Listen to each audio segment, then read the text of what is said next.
Good afternoon. It is now 12:30. I am Jeremy Goldstein, and I would like to welcome you to, what is the date? To the October 19th Design Review Committee meeting. This is a 9-person committee whose primary function is to perform design review for projects located in one of the city's 3 designated design review areas: downtown, the riverfront, and the new hotel overlay zoning districts.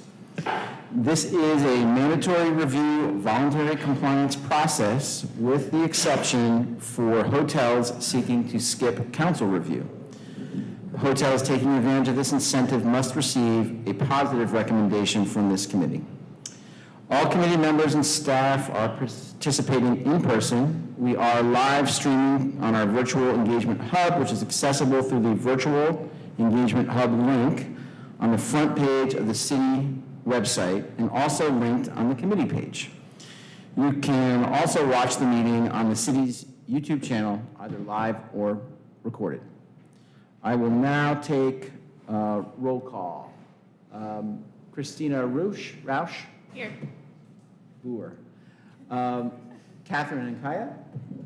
Here. Stephen Lee Johnson. Here. Michael McDonough. Here. Thomas McLaughlin is not here. Brian Moffitt. Here. Robin Raines. Here. And Ricardo Sejo. Here. Okay, we have a quorum. Yes. Please let me remind all committee members as well as the public to speak directly into the microphones, and that way the people who aren't here in the room with us can hear what you're saying on the recording. First item on our agenda would be approval of the minutes from the September 21st meeting. Motion to approve. Second. Okay, we have a motion and a second. All those in favor say aye. Aye. Any opposed? Okay, the motion passes unanimously. Our first item of business, new business, would be a formal design review for 22 Carter Street, Tempo by Hilton Hotel, Level 2. This is a formal review of a new 6-story mixed-use building totaling 50,000 plus square feet. The project will include 115 hotel guest rooms, commercial space, and structured parking. The contact is Tony Hauser, and welcome. Thank you, Chairman, Commissioners. My name is Clay Mitchell with the Planning Department. This is a project that you have seen a few times before. Let me get right into the presentation. As the Chairman suggested, this is a Level 2 hotel, which requires your positive review, and that allows them to avoid the conditional zoning process. So you've seen this application a few times. These are the dates. I'll just go through the basics and then some of the changes rather than present this as a brand new project, because I think that you have made a lot of progress with the applicant. This is the location. I believe it's called the Sycamore Temple. It's immediately behind Jan Davis Tire. It has frontage on both Carter Street and Ann Street. And you see the design kind of ghosted in over the aerial right there. To the north, the open area of land that is under construction is almost complete. It's the DoubleTree, and then there's a couple other applications for hotels that are actually on this map as well, immediately north, and then 2 or 3 properties north and to the west. Embassy Suites, you mean? Embassy Suites, sorry about that. DoubleTree is the one above it.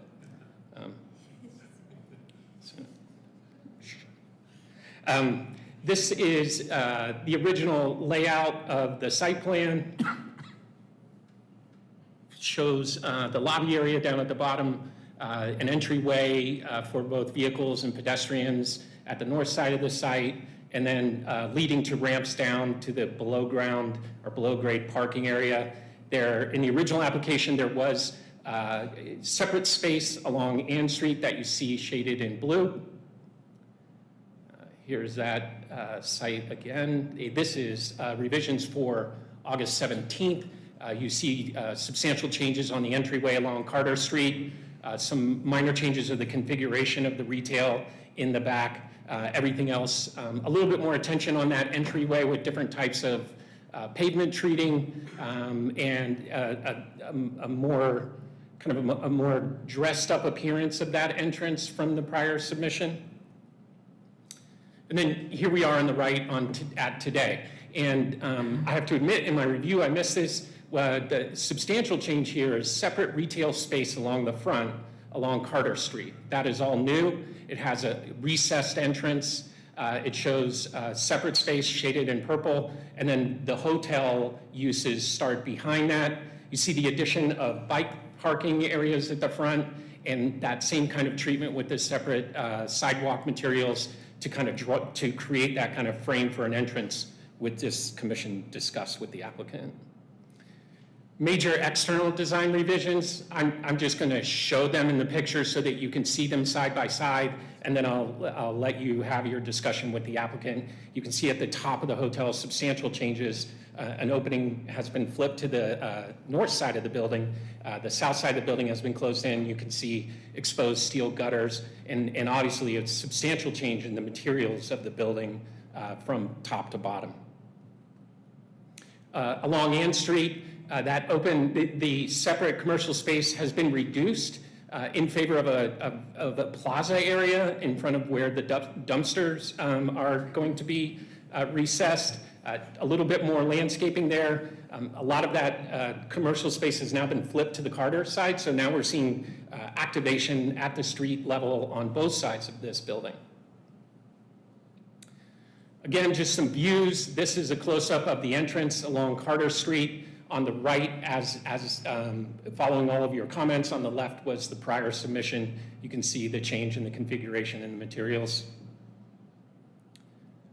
These are the highlight of the changes from Ann Street. So now we're looking north of the building, kind of towards southeast, and you can see that the top has been changed, more opening to the outside, same material change from top to bottom, some attention to the consistency of the bands and the materials along the frontage around the retail space and around the wall that's supporting the parking. And then you can also see up at the top on kind of the L, there's been the addition of open space to the outside, so a terraced deck at that location. This is, both of these are the Ann Street, one from the south and one from the north, just to kind of give you both sides of the building in that direction. The context renderings help show the impact. So this is Carter Street looking up from Jan Davis Tire there on the left, and you can see how the building interacts. One interesting change is there's now there's glazing there immediately behind Jan Davis Tires, and that was kind of a wall area. And then on Ann Street, immediately from the north of the building facing south, again, you can see that plaza area opening up, more consistent treatment and just the building in context for you. And that's the highlight of the changes. Staff has reviewed it against the guidelines. We feel that the plan is technically compliant and it's ready for your review with the applicant. Do you have any questions for me? The frontage on Ann Street, it meets the minimum requirement to have activation, two-story activation? Yes.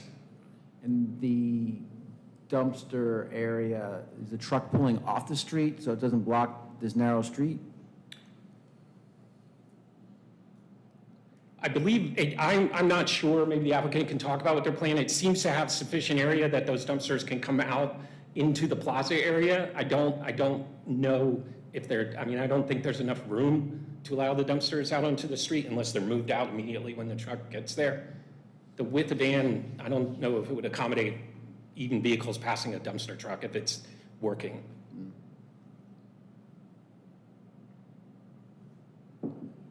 Will, I have a question. I think the guidelines say that it's a hotel project with retail elements pasted on the frontages. The front door to the hotel is not on the street anymore. So although there's a front door to the retail spaces, there's no front door to the hotel on the street. Does that meet the requirement for a front door on the street? I can't recall off the top of my head if it's front door or access. There is pedestrian access to the side into the hotel, like a walkway. I can go. Well, every building would have access to a front door from the street. So to me, the guidelines were saying if you have a significant building, then it should come down to the street and draw folks into a front door, which this one does not. I think the language is that all buildings shall have their primary pedestrian entrance on a frontage line. Now this one's a little bit different because it's a hotel and it requires that separate use. So it does have a primary pedestrian entrance on the frontage line. I think it'd be difficult to require a hotel that is required to have a separate occupiable storefront to have both of their primary pedestrian entrances on the frontage line. So I feel like the fact that this building proposes one of the primary pedestrian entrances on the frontage line, I feel meets the intent of that in a design sense. It says the primary entrance, not necessarily the primary entrance for the majority occupancy. Right, so you kind of have to start splitting hairs, and I don't think Do you have to go through the retail to get to the hotel? No. Right. You have to kind of almost like walk next to the driveway entrance, which brings us back to that Cambria problem we have downtown where you have to navigate between cars to get to the front door of the hotel. Like you, I didn't, until you mentioned that catch, that you don't walk through that purple area to get to the lobby of the hotel. You kind of find your way around the driveway to get to the front door. Big sidewalk. It does show, yeah, I mean, there's definitely a separation between the vehicle entrance and the ability of a pedestrian to get in there. You know, interpreting the term entryway as liberally as possible. And this one has one of the, what do they call it, the jump? Jump lobby, So that takes them to the top? right. Okay. Well, we can continue that conversation. I just want to hear from staff whether you all interpret it to meet that guideline.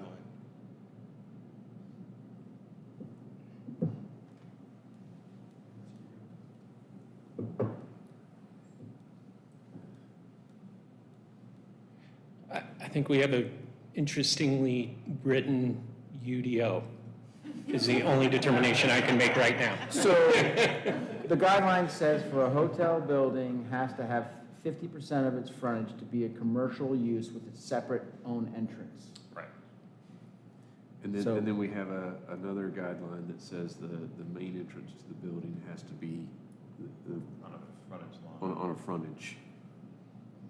So you've got 50% of that commercial entrance.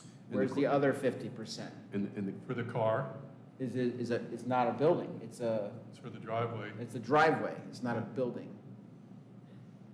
Or is it? I'm just, Seems Yeah. like that to me was the intention of the guidelines is to welcome folks into a front, on foot, welcome them into a front door, not walk up a driveway to get to the front door. but it Or- doesn't say the other 50% has to be all building. It just says 50% must be separate commercial use with its own entrance.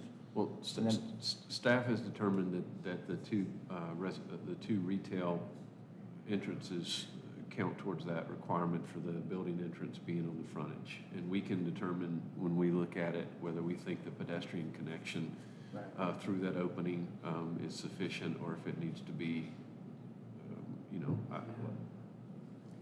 more. Yeah, as we I go. did not interpret that word to be the door. Like, if it was the door, it would have said the door.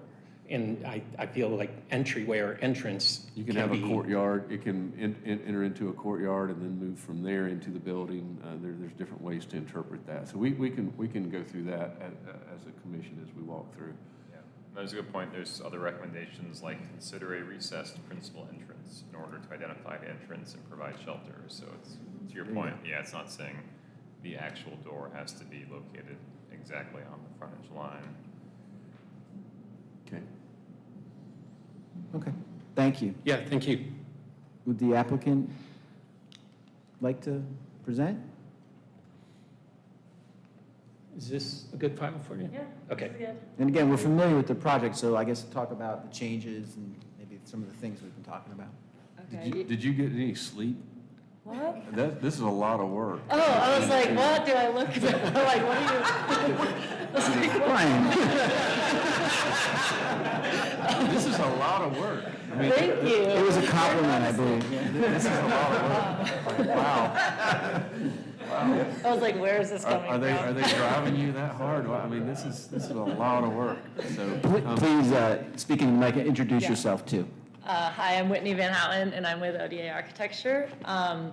We, as you've noticed, it has a different aesthetic totally, but what we tried to do is when we got some of these constraints and some of the feedback from the previous ones, we kind of went through a little hurdle of understanding the setback and step back. We were a little confused on that. So once we got that, it felt a little reactive to just like pin it on to the original design.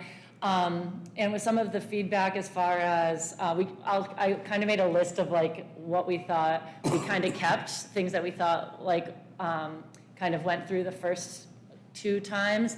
And they were things like we kept the trees and the landscape, we kept that entryway that we kind of pulled away from the sidewalk to kind of give some breathable space out there and kind of welcome you into the hotel and to the entrance of now the retail space. We kept the paver changing, which to us spoke to the pedestrian and giving like a signified area that's separate from the car. And also we capitalized on the industrial aesthetic that I think that we were starting to do, but we were missing some of the masonry moments and some of these like bigger, bolder anchoring architectural moves.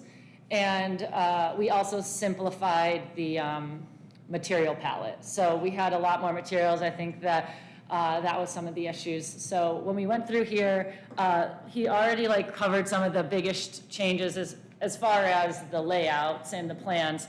But I'll go through it really quickly with us. So on the first floor, I think that's where some bigger changes are. We have the 2 retail spots and we got them both above the 50%, but we minimized them to add more trees to get some breathable space outside the building. We also got rid of the upper parking, which was giving some issues with that wall that everybody it looked a little foreign. It was taller than it needed to be. It wasn't really reading with the massing very well. So that you'll notice on North Ann has been eliminated.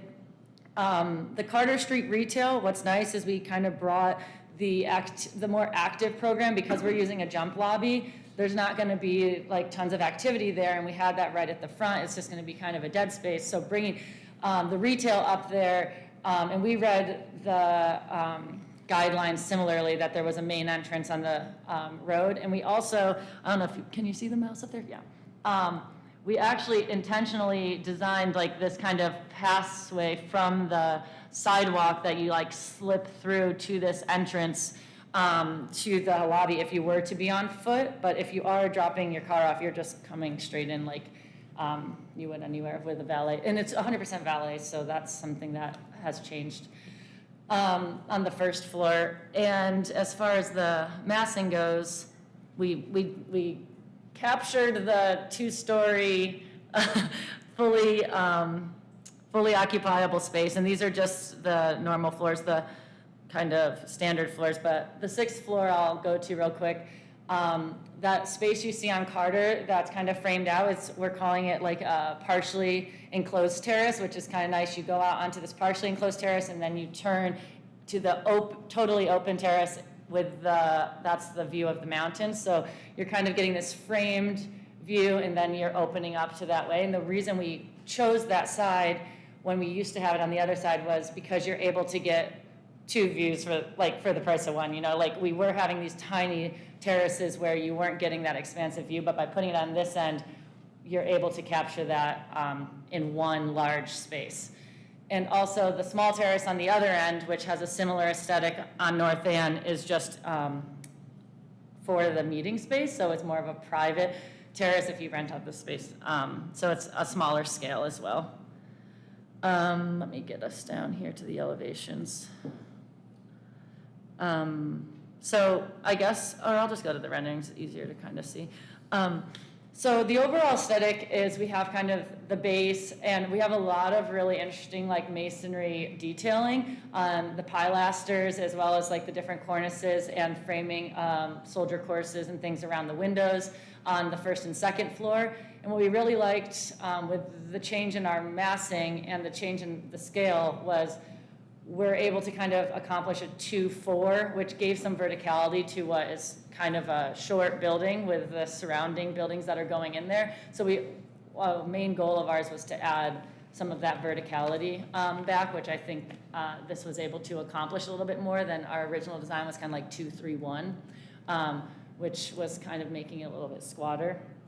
As far as the design goes, a couple of things I wanted to just mention that we went through was that I think we were trying to accomplish in our last iteration was that one of the comments was that it didn't feel like an urban project, and it was a little bit more too prototype, too residential type thing. So we brought the 2 retail spaces to the front. We kind of gave more presence to that program. It was kind of like hidden before, and then less about the car, more about pedestrian centered. I think that our move for that is pulling the building back, adding different pavings that signify, and also we did minimize the parking aisle to the 22-foot.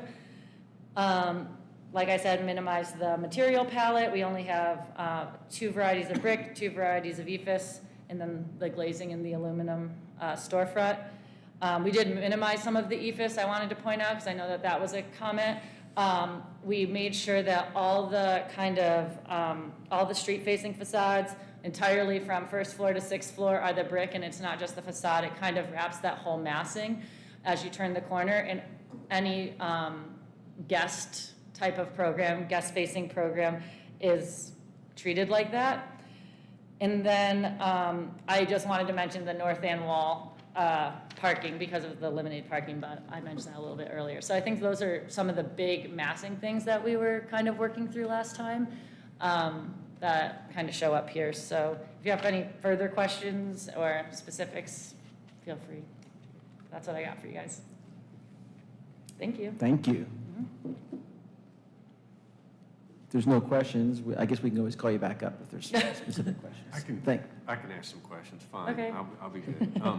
East elevation, quick, I just got, again, I just want to acknowledge how much work you guys have done. This is substantially different, and in my opinion, much better. It's a much stronger building, and it's very well detailed. I'm tickled with what you've got. East elevation, you've done a fine work getting everything right on that east elevation. Why are the windows on the 2nd floor offset from the other ones? It was a mistake. Okay, Yeah. I thought it was. It looked like it I was noticed in it plan. after I printed it, and I have since fixed it, and I was like, ugh. No, Okay. they're All in right, line. never mind. They're Never in line. mind. This, Never it's mind. like that on the north end too. I was Okay. like, oh my God, Whitney. But yes, that Been wasn't there. intentional. Okay, been there. So I'll Thank mark you. that one off. There's in the renderings, there's kind of a cross pattern in the stairwell, where you've got the tempo, but I didn't really see it in the elevations. What is that? So we're considering, like, we want to add some interest there. So actually, ownership talked about like lighting. I saw the like LED a- note. Is that Yeah, what so that is? we would like to kind of have a creative lighting solution that kind of does that. I think there will be some more crafted brickwork there, that not just a standard lay the whole time. But I did kind of at least zone out on the elevation, the area that I think that will take up, but I wasn't exactly sure the patterning or anything yet, so I just wanted to make a gesture, but that's what we're intending. Okay. Aren't there some pretty restrictive rules on the lighting on the side of the building? There are. I'm remembering It's not Mission fi- was trying to cast light down. and- We have a dark sky, where you have to meet a bug rating, but there's also, there's certain things you can do with building lighting, with accent lighting that they could probably figure out. Yeah. I saw the note about the LED, and I just wanted to make sure you know you're going to have fun with that. But it can probably be done. There's different things that can be done, and that's interesting. So again, I personally very much appreciate the massing. I think the kind of EPIS pieces have been understated and hidden, so that, you know, and you've really worked on that elevation that you'll see coming into town from across the bridge. You know, I think that piece is working really well. I really like the way you're cutting away the building with the openings on both ends with the little cantilever piece. That's a nice move, and I think using the stairwell is working well. I like the brick accents. I don't know that you're going to get your corbels quite as deep as you've got them shown in the model, but I understand what you're doing for this phase, and it looks good. Minor quibble. I love Ben's tune-up too, but the exposed structure that's not doing anything on that roof, I feel like it either needs to be doing more or less. And what I mean by that is that the 2 or 3 trusses that you've currently got up there, they either, I want to see a trellis or more of a structure up there to define space, or just go ahead and leave the walls up, but just open up that part that's not covered. I don't know if anybody else has that thought as they were looking at it, but that's not at all determinative on my vote. I'm just bringing up stuff. So again, The intention in the end was like, we haven't like released our structural too far yet, but the We intention figured that. is to kind of expose Yeah. what's the actual structure, because like some of our ID is also like interested in that being exposed on the 6th floor. So it wasn't the original intention to have that type of structure, like those metal roof joists, but after we started, we also have them at the 1st floor entry, so it's kind of marking see some that. feature moments and wayfinding at the entry where we think signage could go. So the intention is that it is truly the structure, Sure. not just like I'm veneer. just thinking it needs some more purlins and some things Okay. like that to define space above Yeah, it. I'm sure there instead of will just be, the, yeah. You know, a couple pieces. In other words, like I want to see a little bit more structure in defining the space, or I just want it to go away. Okay. Because right now it kind of looks like it's been deconstructed a little too much, Okay. for lack of a better term. So again, I like the flavor of this. It's with that kind of masonry industrial piece. I won't note for the 18th time that I despise our guidelines, making all buildings look like they have an underbite. I really want to figure out how to not to do that. But that's not on y'all. And I'll stop.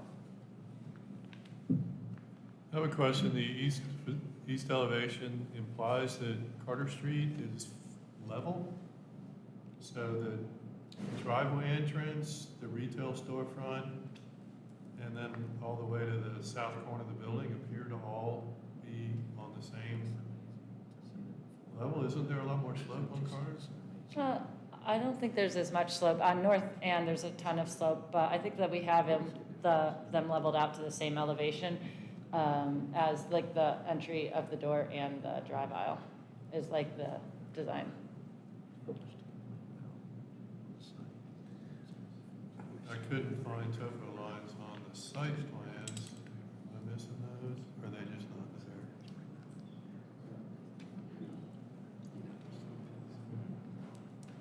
I feel like there's a lot more slope on Carter Street.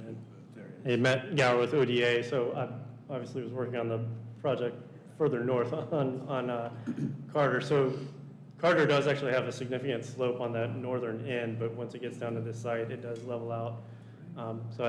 It's a fairly accurate depiction of what's happening there on the topography. And then Ann has more of a continuous slope all the way to Patton.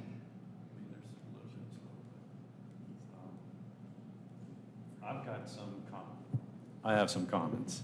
I'll be honest, when I first saw this, I had a very negative reaction. Okay. Very negative. But you won me over. Mostly. Okay. My only real, number one, the plan has gotten a lot better, I think. I think you guys did a great job. I mean, I think on the previous iteration, we could tell that you were trying to activate the street and get the retail to engage the street. And it wasn't quite working out, but you came in throwing elbows and you got it done. So congratulations. I think that, and to that point, I think that whether, whatever the interpretation is of the guidelines, I think that the pluses of being able to allow the retail to engage the street the way it has now, I think it's worth toning down the entrance to the building and letting this be more, engaging as an urban project. On the point of, to Brian's point on those beams, exposed beams, I don't get it. I don't like it. I don't understand it. It bothers me. It makes me nervous and I sweat. I would just get rid of it. It's not doing anything. I think it's distracting. I think it's it kind of makes it look like the building, like you just didn't finish it. So just looking straight through there and seeing that open, it's not like it's nice old wrought iron structure. These are just normal steel girders, at least the way that they're represented. And then I would suggest continuing that rhythm that you have with the piers. Having the big opening like that is also a little bit strange to me. It's still brick, right? So I want to see it supported somehow. And I think that you have a really strong language with those piers that suddenly stops. So I question why it stops when you would still have plenty of open space, right? Plenty of opening there, just continuing those piers, and then leaving the corner open because you have that language elsewhere. And that's cool, but at least that big, cantilever. You're talking about the one where they have the two columns, but they didn't have the pier? Right. We talked about that one in the office too. We went back and forth. Okay. Yeah, it's just maintaining that language so that you get to the, almost to the corner, and then you leave the corner open. But then now we can, down from the street, we can look up, see sky, see it open, see that language completed, and not have, look, I'm gonna call you out. We had a conversation about green roofs and the structure that's required for it.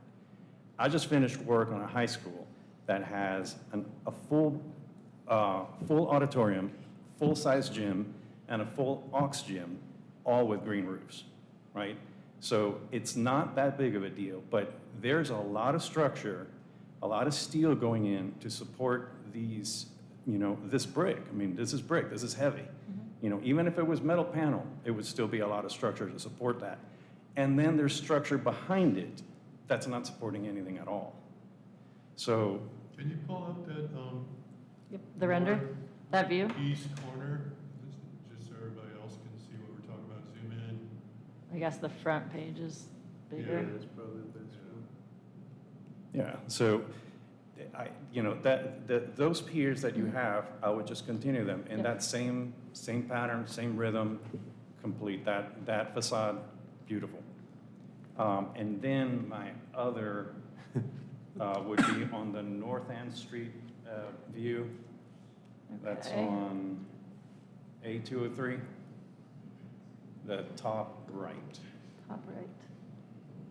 I would suggest considering that mass, and you've got the gray in the bottom, and you've got the white in the top, and then you have the two brick masses that are not joined. And if you consider taking that, at least the white that's going back, maybe not both of them, but at least the one that's going back, so that line starts to suggest a connection between the two brick masses. You know what I mean?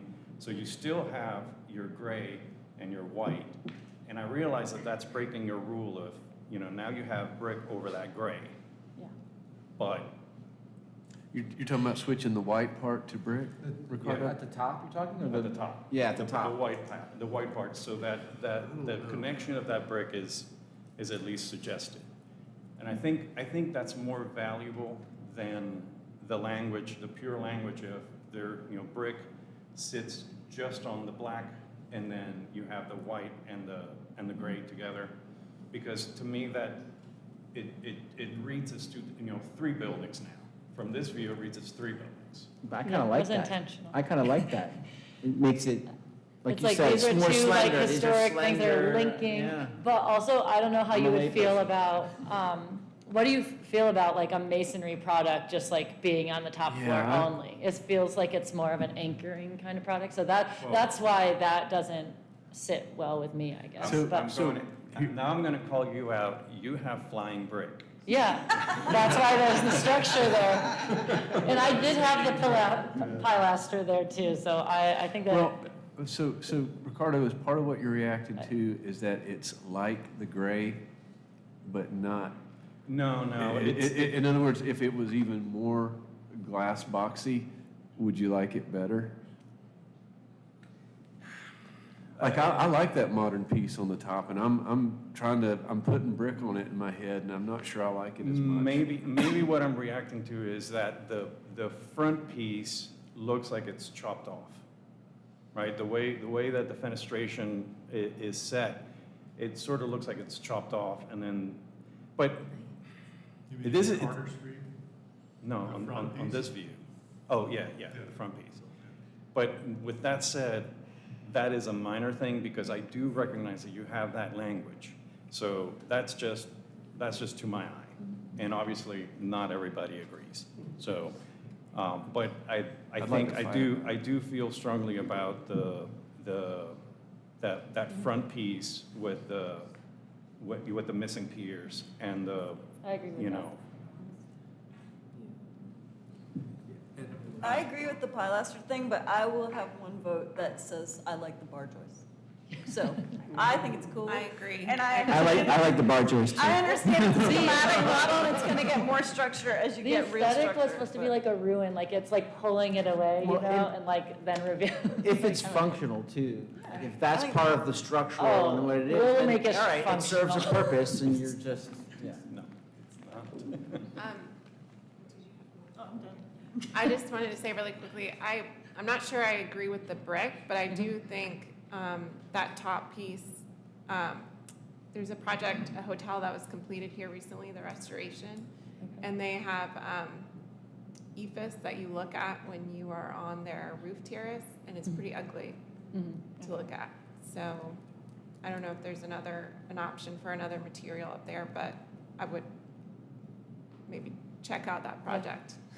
No, I to think that compare. it's definitely a spot, like we changed it from the gray because we wanted it to be different. But I mean, we'll just have to talk about the palette, but I do think that like that is already zoned as like other, right? So I think that it has potential to be. Yeah, I think you could use like one of those Nichia illumination panels or something like that, and like be a little more different with possibly like, is something that you could do there. It's in the same, general vocabulary and font of the piece below. So maybe if it was a little more different, it would be, like, I like it. I don't think I'd make it brick myself. Yeah. It's a Ricardo and I like to fight though. It's so a this is complete, fine. it's a complete Why nitpick, not? and honestly, I'm mostly reacting to the view. It's probably if I'm looking at the model and I'm turning it around, and I see it from different angles, I change my mind like that. So it's a minor thing, but I do feel strongly about those piers on the front. Yeah, I appreciate that. I think that, I agree with that. Of course, I have some comments. Can we maybe pull up the plan for North Ann Street? Like the Okay. first floor plan? The street level plan, yeah. Yes. Okay. I guess I'm going to try to focus on kind of the pedestrian human experience. I think sometimes we look at these things as big objects, and I think that's what's always bothered me about this project is I understand the whole jump lobby concept. Something happened. That look like the floor plans. This one? That first floor. Okay, cool. First floor. Sorry, guys. Yeah, first floor. You mentioned, that people arrive by car and they can obviously find the front door. But once they're here, I mean, it's a hotel. We're encouraging people to engage this city while they're here. So it seems like however they arrive, and hopefully in 20 years they won't arrive in their own car. Hopefully they will arrive some other way. But they're going to be coming and going from downtown restaurants and up into their room. And it just really bothers me. And I've mentioned the Cambria. I hate the way, as a pedestrian, are you familiar with the Cambria? I'm It's not. across from Grove Arcade. Grove Arcade. And when we reviewed it, there was a front door on the facade of the building, and somehow they snuck it in, and it's all storefront. You have to walk in next to cars. So I have a big issue with an urban hotel being designed around the car. This is, not a suburban situation. So we talked about the primary entrance. So kind of walking between the retail and the 22-foot wide driveway to find the front door after you've been having drinks and dinner downtown just doesn't feel right to me at all. So that's one major issue. So one other minor point, looking at that main level plan, there's a tree shown to the right above the retail double door entrance. That tree is underneath a roof. I don't think that's going to work. There's a service barrier there, that little tree. So you probably need to pull that tree out so it's not underneath the floor above it. See where I'm talking about? Yeah, I see what you're talking yeah. about, but they're small in ours. I don't know if it's actually a tree, but what do we have? It's shown on the site plans as a tree, a service barrier, and all that. On North Ann Street, I think the Carter Street does a reasonably good job of that store. The retail does a reasonably good job because it's all on street level. The glass comes all the way to the sidewalk. I think it engages. It has a lot of transparency, which is, I think, what we want with storefront. I still wish there was some better way to downplay the car and play up the pedestrian access to the hotel on Carter Street. Then on North Ann, it seems so harsh. We lost some of the storefront. It shrunk from your previous submittal. We have, the unfortunate inevitability of dumpsters that need to be emptied. We have the egress stair spilling out onto Ann Street. There seems to be a kind of a big sign and everything, and a kind of a bold stair tower there on the corner, but the door to that stair tower is around the corner, so it's not facing the street. And it seems like even though you don't want people to arrive to that stair tower, it might be, I don't know, maybe nobody ever uses it, but there's an opportunity to enliven that corner of the building. You have a pedestrian entrance and you have a sidewalk going up to it, but you have a blank wall, like a 5-story blank wall. Maybe we ought to pull up the view of that corner. It just reinforces my concern that North Ann Street is just dead. And I don't even think, I know you're given a retail spot. It's going to be a hard sell to put a retailer in there. I like the way the storefront turns the corner to the south for that retail, but it turns the corner into kind of this dead stair tower. So even if you're not encouraging people to go into that stair tower, maybe just play it up anyways. Like, it's a building entrance and there's a sidewalk to it and it's a tall corner of a building, and let's kind of connect that building corner to the street. On the other end of that retail facing north, unlike the south end, there is no storefront. And maybe go back to the plan There's a dead little courtyard area between the dumpsters and the retail space that I think is gonna be a problem. I mean, if you're here at night, there's a tree shown there, and I understand that wall between the parking deck ramp and North Ann Street is just, it's not serving any purpose other than to disconnect the hotel parking people from the street. So it's just essentially a privacy wall. And there's a door there, and I'm not sure what that door is doing. Is it a required door, or do you just felt It's like? for, it was added in case you want to have access without walking all the way around the street to go to the, if there were a coffee shop there or something, you didn't go down the stairs. It was just a secondary access from if you came out of the lobby and wanted to access North End without walking around the block. Okay, so there's an opportunity, that's between the dumpster doors on the north corner, going down to the blank end wall of the retail. There's nothing happening, but you have a door there. Maybe there's an opportunity to, like, if you're gonna have a door there and you're gonna encourage people to use it, maybe put a canopy over it, or maybe make it a double door, or something. But there's that stretch between the dumpster doors and the end of the retail that nothing's happening, and people are gonna sleep there. That's where people are gonna sleep. And one idea maybe is to wrap the storefront glazing around the north side of that retail, like you did on the south side, so you put some eyes on that space. And maybe, and I know there's some topography, but maybe it'd be great if that retail space was occupied by a cafe or something. You mentioned cafe. Mm-hmm. That seems like a great place for courtyard tables. Got it. So maybe that retail space flows out into that space, and even if nothing happens there, at least you're kind of owning that space with whatever happens in that retail and not turning your back to it.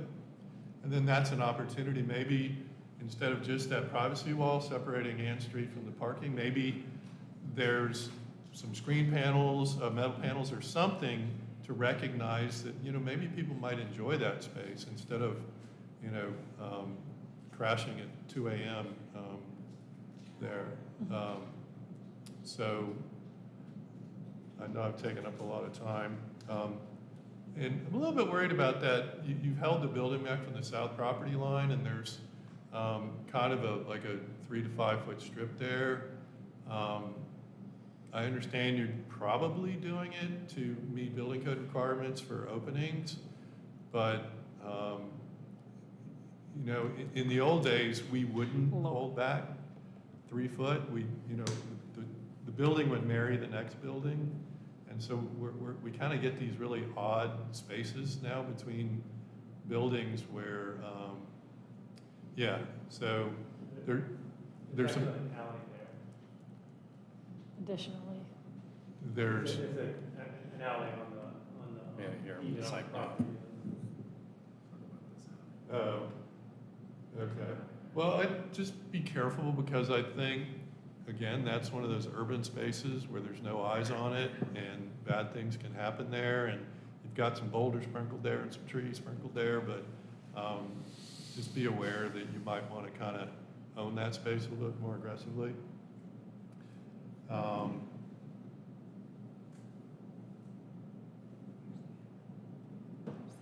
And just want to reinforce what Cardo said about the brick. I'm kind of old school, and I see a lot of modern architecture where you have this big hulking brick. Brick is a heavy masonry material, and it's designed to be stacked and supported. And then you knock the knees out from supports, and it's like, what's holding up the brick? It's like you're trying to say brick is heavy, but there's no support under it. So I want to reinforce that big cantilever on the top floor that I think it needs some legs under it. And you've kind of like cut holes in some of the brick pilasters that go up, especially down low to insert metal panels. I don't know that you need those metal panels. You know what I'm They're talking the about? VTAC. Excuse me? They're the VTAC units, so they're the grills for the units for okay. the room. Okay, but they're very vertical. They're vertical. So part of it's grills and part of it's just screens. Yeah, it just seemed like maybe you're trying to do too much, and I would have been happy just seeing brick pilasters. There's a lot of detailing going on with the brick, and I think you can actually calm it down. I think you have a couple horizontal bands running around. I think you can get rid of those and maybe turn them into soldier courses over openings, and maybe go back to old school brick detailing, warehouse brick detailing, which is, I think, the aesthetic you were searching for. And one other minor comment. So again, the dumpster, the truck access to get to the dumpster is going to go over the sidewalk. So you've got an unfortunate amount of streetscape dedicated to the doors that hide the dumpster and the driveway that brings the truck to the dumpster. It might be minor, but maybe the sidewalk stamp pattern continues through that driveway. So you're kind of reinforcing that humans are kind of walking along the road, and it's not all about the truck that gets to the dumpster. Does that make any sense? I mean, you don't need the curb or anything, but maybe like just make a minor attempt to kind of like reinforce that people are walking up and down that sidewalk, or hopefully walking up and down the sidewalk. Thank you. Yeah, thank you. Any other questions? Two very quick points. I actually like all that detailing I that agree. you have on the brick, Yeah. because Me it too. is actually what makes it, you have an aesthetic, but that is also what tells me it is in that. It's the aesthetic, but it is in that. And it's that detailing that you have that actually reinforces that point. I also want to take back my comment about taking the brick back over the light gray. I changed my mind. Rescinded. Completely. I forgot already. I think my comment about brick detailing is your renderings show shadow lines, and They're like too deep. like that band there. I think it's flush, but it looks like it's hanging out. Is it hanging out or is it flush? I don't know what one you're looking at. The horizontal bands. The horizontal, Look like on right the- above the, above the vehicle entrance? sorry. They're under each window on the side where you can see Go to the 3D where it shows. that top image. Yeah, so they're just half course out. So that's the like long horizontals that follow through and kind of break at the pilasters. They aren't in exact plane, no. I think Ms. Sankaya has a comment. I want to second what Michael was saying about Ann Street and the dumpster area, the area to the stair tower. Could you go back to that plan that you were Sorry. looking at? Thanks.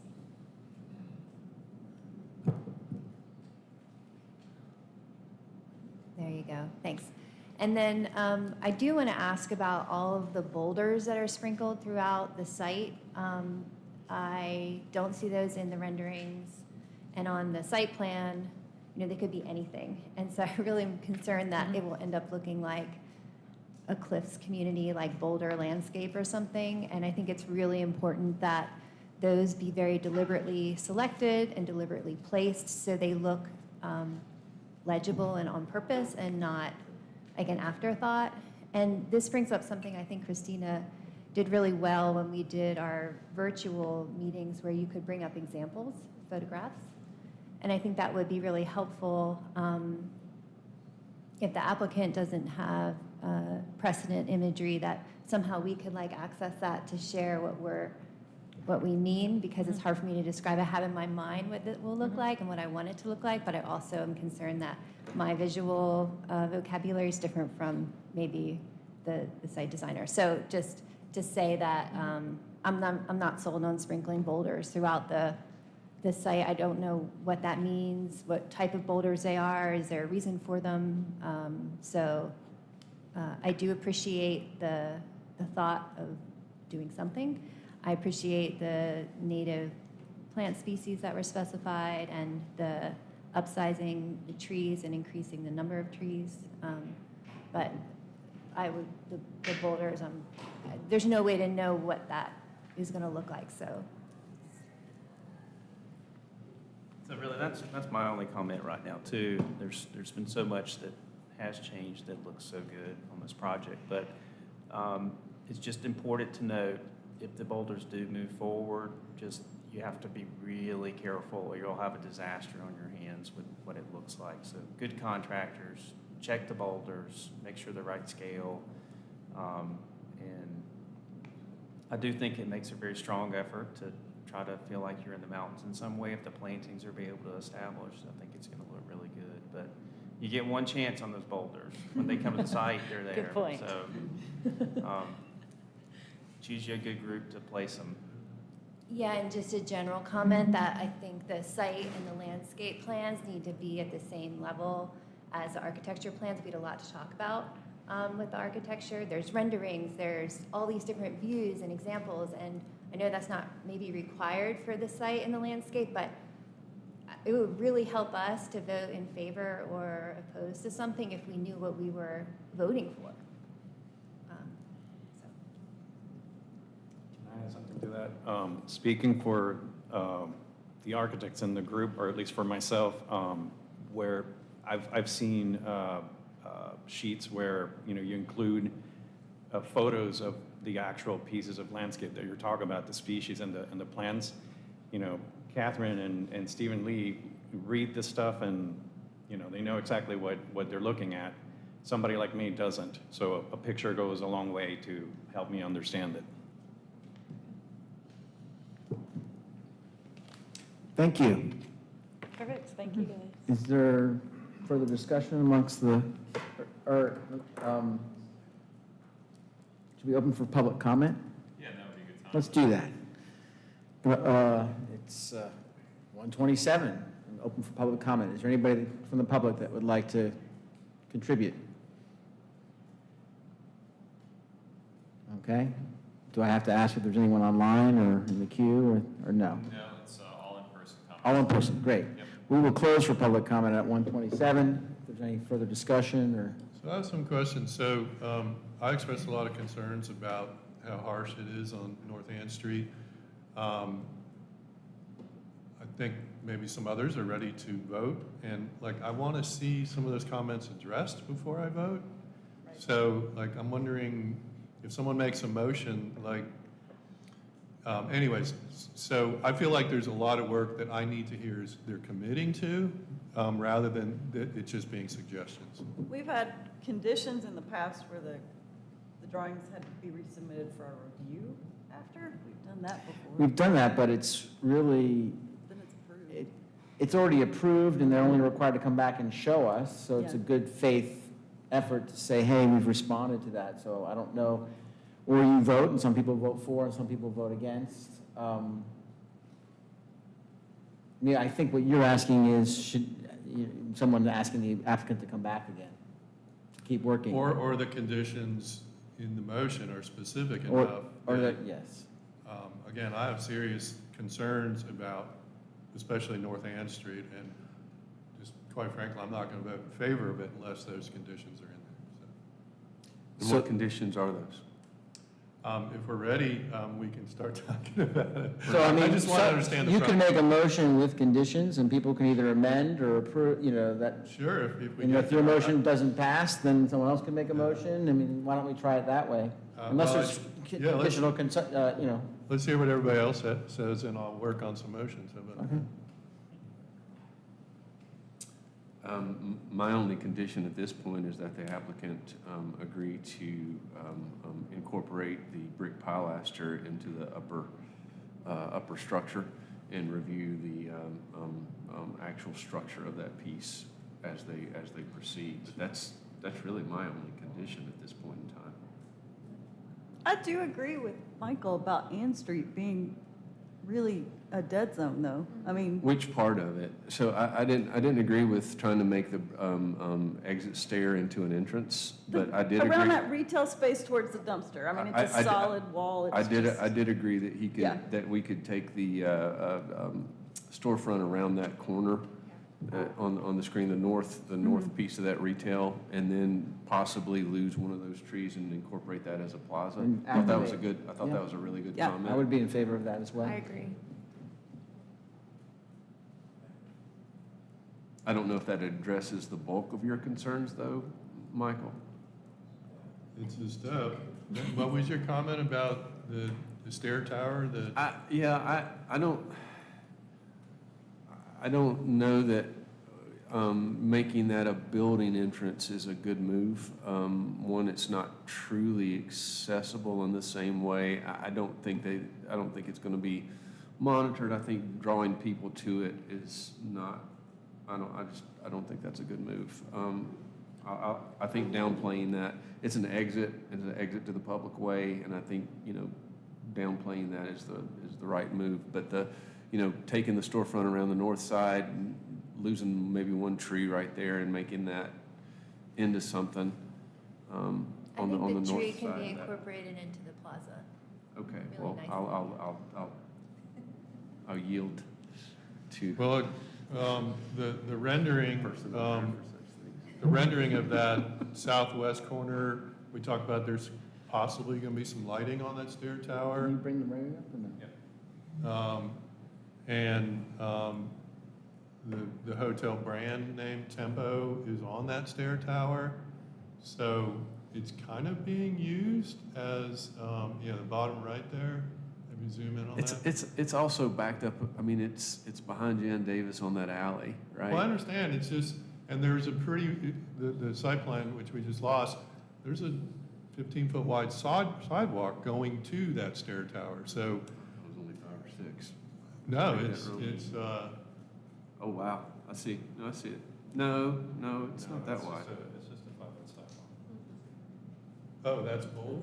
Okay, maybe in one of the site plans it might show paving?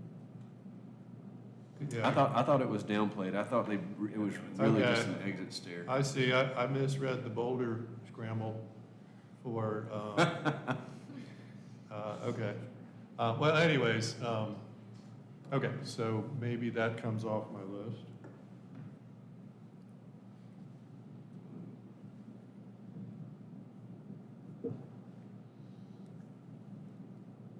So right now, your conditions, or our conditions would be the, Ricardo, am I saying that correctly? The pier at the, a continuation of the language of the pier into the cantilevered opening.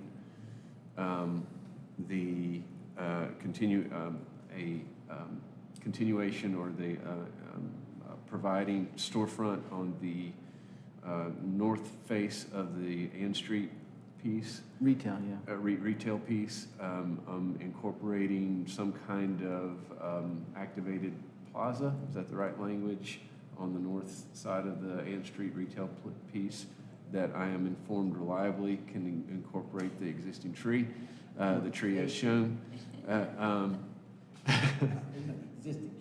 It's not existing yet, it's the tree as shown. What other conditions?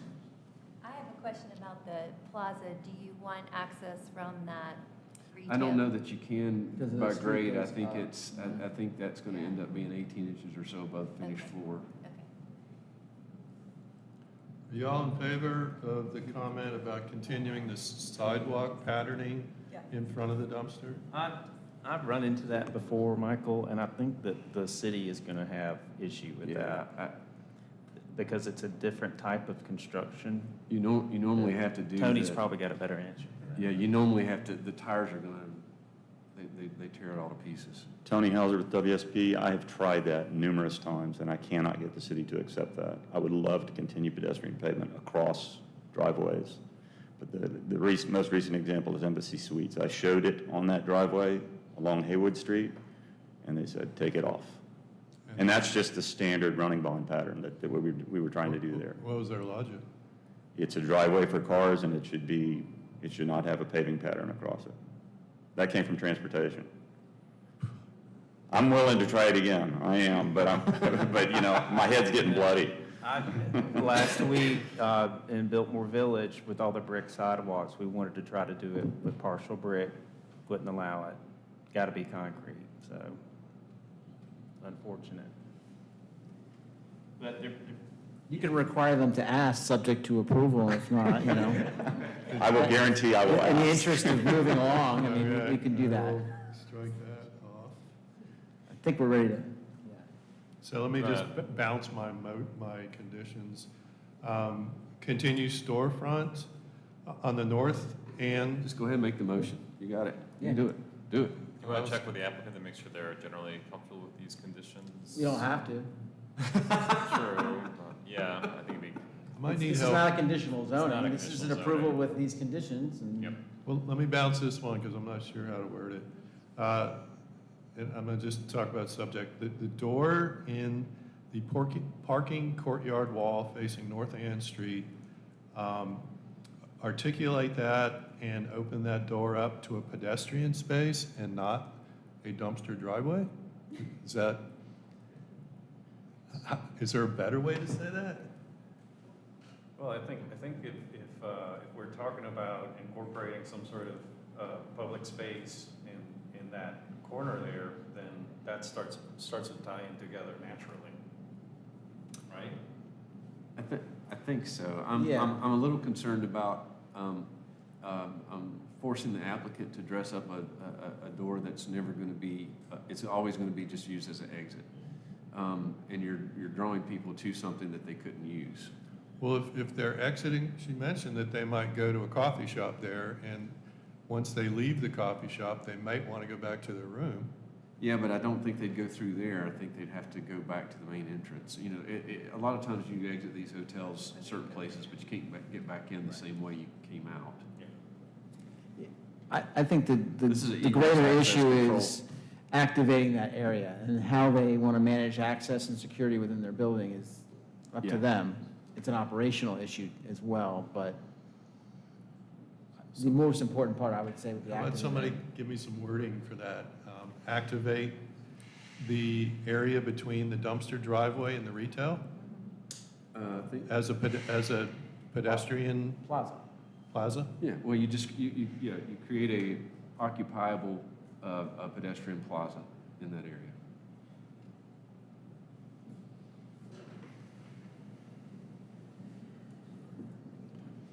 Okay.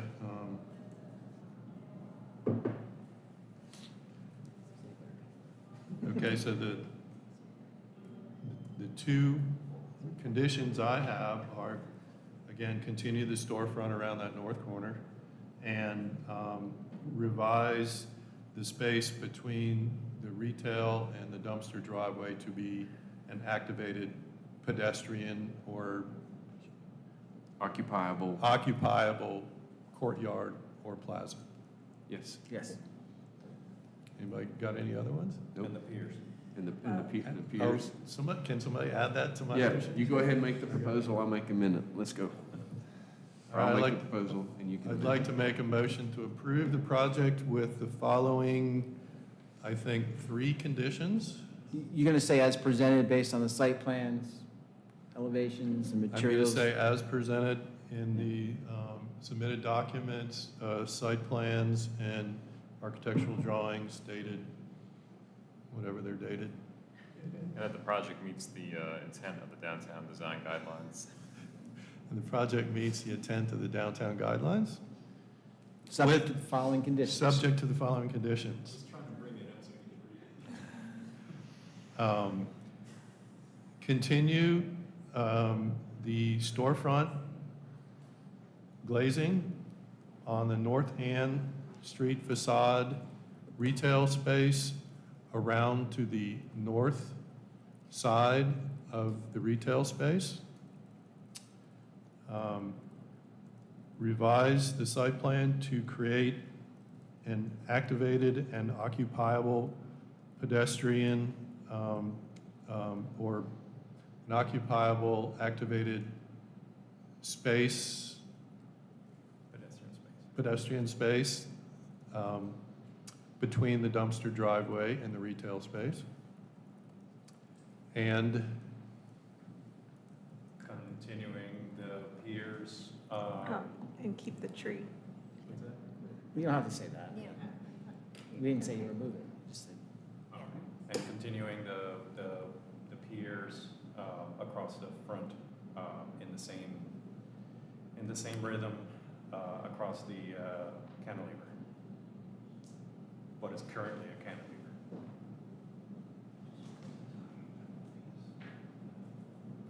Okay, we have a motion. Seconded. Okay, motion and second. All those in favor say aye. Aye. Any opposed? Motion passes unanimously. Thank you. Thank you. Next item on our agenda is 19 and 25 South French Broad Avenue Hotel, Level 1. And this is a formal review of the conversion of 2 single-family houses into a hotel with a total of 15 guest rooms. And the contact is David Swenter. And who from our staff is going to present this? Lovely.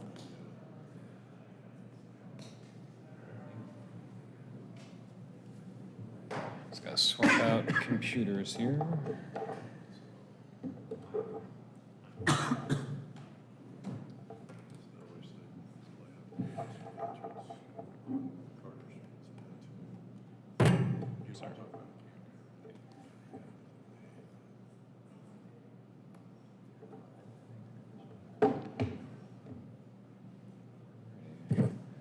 Good afternoon, committee members. Will Pompous with Planning and Urban Design. I'll be presenting this request for design review for a level 1 hotel project. So similar to the last one, this is a hotel project seeking to bypass city council review and approval. It's just a smaller scale development, so it's a level 1 and not a level 2, but it still requires an affirmative vote from the design review committee in order to move forward. This project is located at the site of 2 existing houses at 19 and 25 South French Broad Avenue. In the downtown, it's about 1 property removed from Patton Avenue. There's a parking lot and office building on Patton Avenue to the north, a multi-tenant space to the south of the site, and a church and parking lots across South French Broad to the east. The overall site actually includes 4 properties, so there are these 2 single-family houses, 19 and 25 South French Broad. I believe they're used, they're divvied up into apartments currently, but they look like single-family houses. There's 2 mostly vacant properties as well, one of which has a courtyard that's used by a restaurant in that building to the south that's not included in this project. So the overall 4 properties total about 0.6 acres. It's in the CBD zoning district, outside the traditional downtown core, in the tallest height zone, and it's in the hotel overlay district that allows for small and large hotels. The proposal is to convert those 2 houses into a hotel use with a total of 15 guest rooms, so it'd be considered a small hotel. Some other changes to the site include new 10.5-foot wide sidewalks along South French Broad with integrated tree grates for the required street trees, a new driveway that leads to a parking area at the rear of the site that would include the parking required for the hotel uses. One of the other requirements or changes or approvals needed would be that there is a kind of a right-of-way paper alley where there is currently a driveway for one of the houses that would need to be closed, and then the properties combined prior to final approval. There's also a parking area in front of the house at 19 South French Broad. It's currently a gravel lot with a little retaining wall that would be paved, and that would be the location of the ADA accessible van parking spot. And then the courtyard would remain, and then this would be kind of open area where the other 2 properties are. Those are the majority of the exterior site changes. We also have some elevation drawings. So this is the house at 19 South French Broad. There are some pretty significant restoration elements, so new siding, a lot of repair work being done. This particular Building would have a new ADA ramp installed. In the rear? In the front? I thought one of them had. Correct, yeah, the front and Okay. side. Okay, thank you. I think the other, and this is the house on the northern side of the site, closer to Patton Ave. The other house at 25 South French Broad has similar restoration and maintenance items. It also has some closing of window openings and relocation of windows, I think based on the internal layout of the room. So at the rear elevation,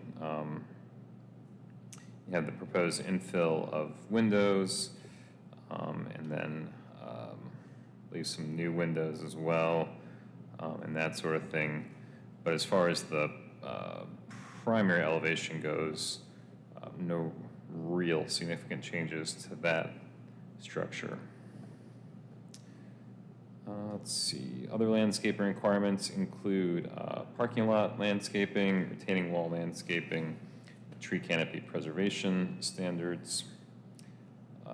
Other restoration items include the replacement of the roof shingles, flashing, replacement of windows, repair of the wood siding, rebuilding of the existing balcony at this 25 South French Broad, house at the rear, and then the handicap ramp mentioned on the other property, on the other house. Staff finds that the overall proposal complies with the design and operational standards in the CBD and hotel overlay districts. The project is supported by a number of design guidelines, mainly regarding the preservation of existing houses and structures, and using materials that resemble those in nearby historic areas as well, and that the basic material characteristics of the buildings have been maintained or replaced with a similar material. So therefore, for that reason, staff recommends approval of the design of this project that we're calling the 19 and 25 South French Broad Hotel. I'd be glad to answer any questions. We also have the members of the design team with us here today. Thank you, Will.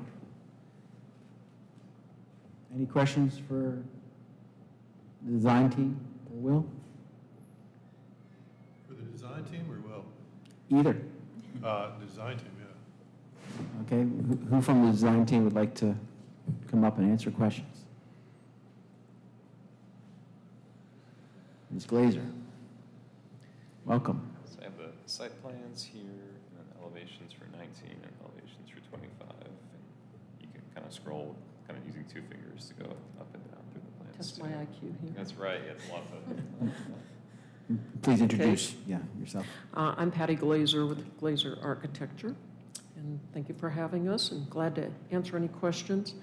I also have some additional photos, but I know the virtual people wouldn't be able to see them. I'm glad to pass it around. That shows some of the pretty rough condition of the houses, especially number 25, which is really bad shape.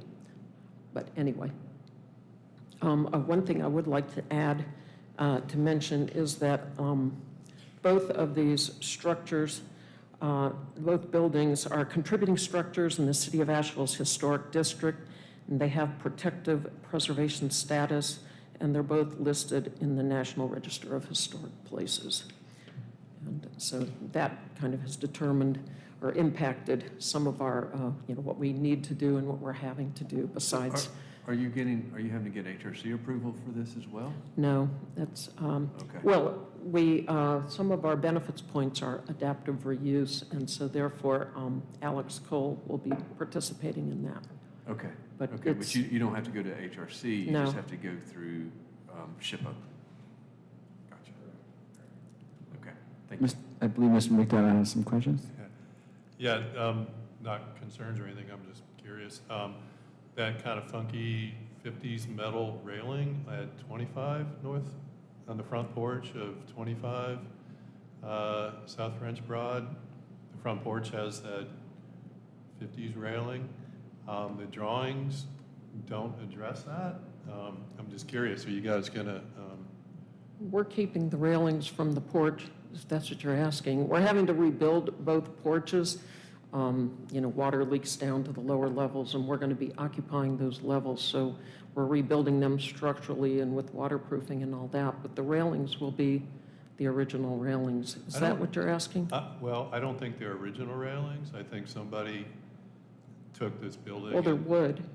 No. You're talking about the metal one on the 25. 25. Somebody can pull that up. Okay. It has the- Oh, yeah, this thing. It has the twisty Yeah. metal railings. Yeah. below.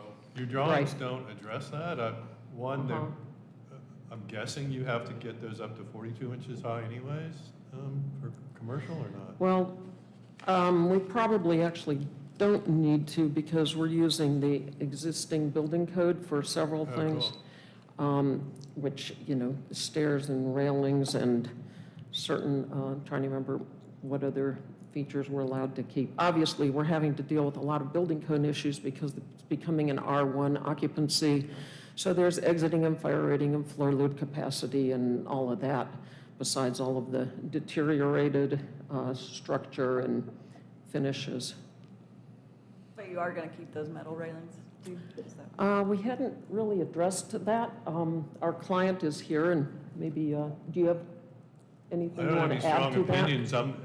As a preservation project, I'm wondering how you walk that line because I'm doubtful that those were in the original house, and then what do you Right. do about that?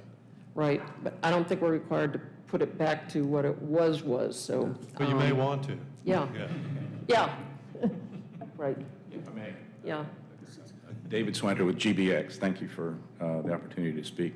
We will be meeting later on this afternoon, actually, with a historic consultant that will work with the local, with Kathy, Jennifer Kathy here. So it starts that conversation. And so naturally, I tend to agree with you, Michael. Probably those metal ones are not the ones that we're going to have there ultimately. We'll get back to period. This is a 1905 and 1924 house. So we will, that's the period of significance for the nature of the build. So, The only other question or concern I have is that retaining wall that was mentioned in the staff report between the handicap parking spot and the sidewalk. It's kind of unclear how that's going to work. You might need to pull up the site plan. Yeah, sheet C3.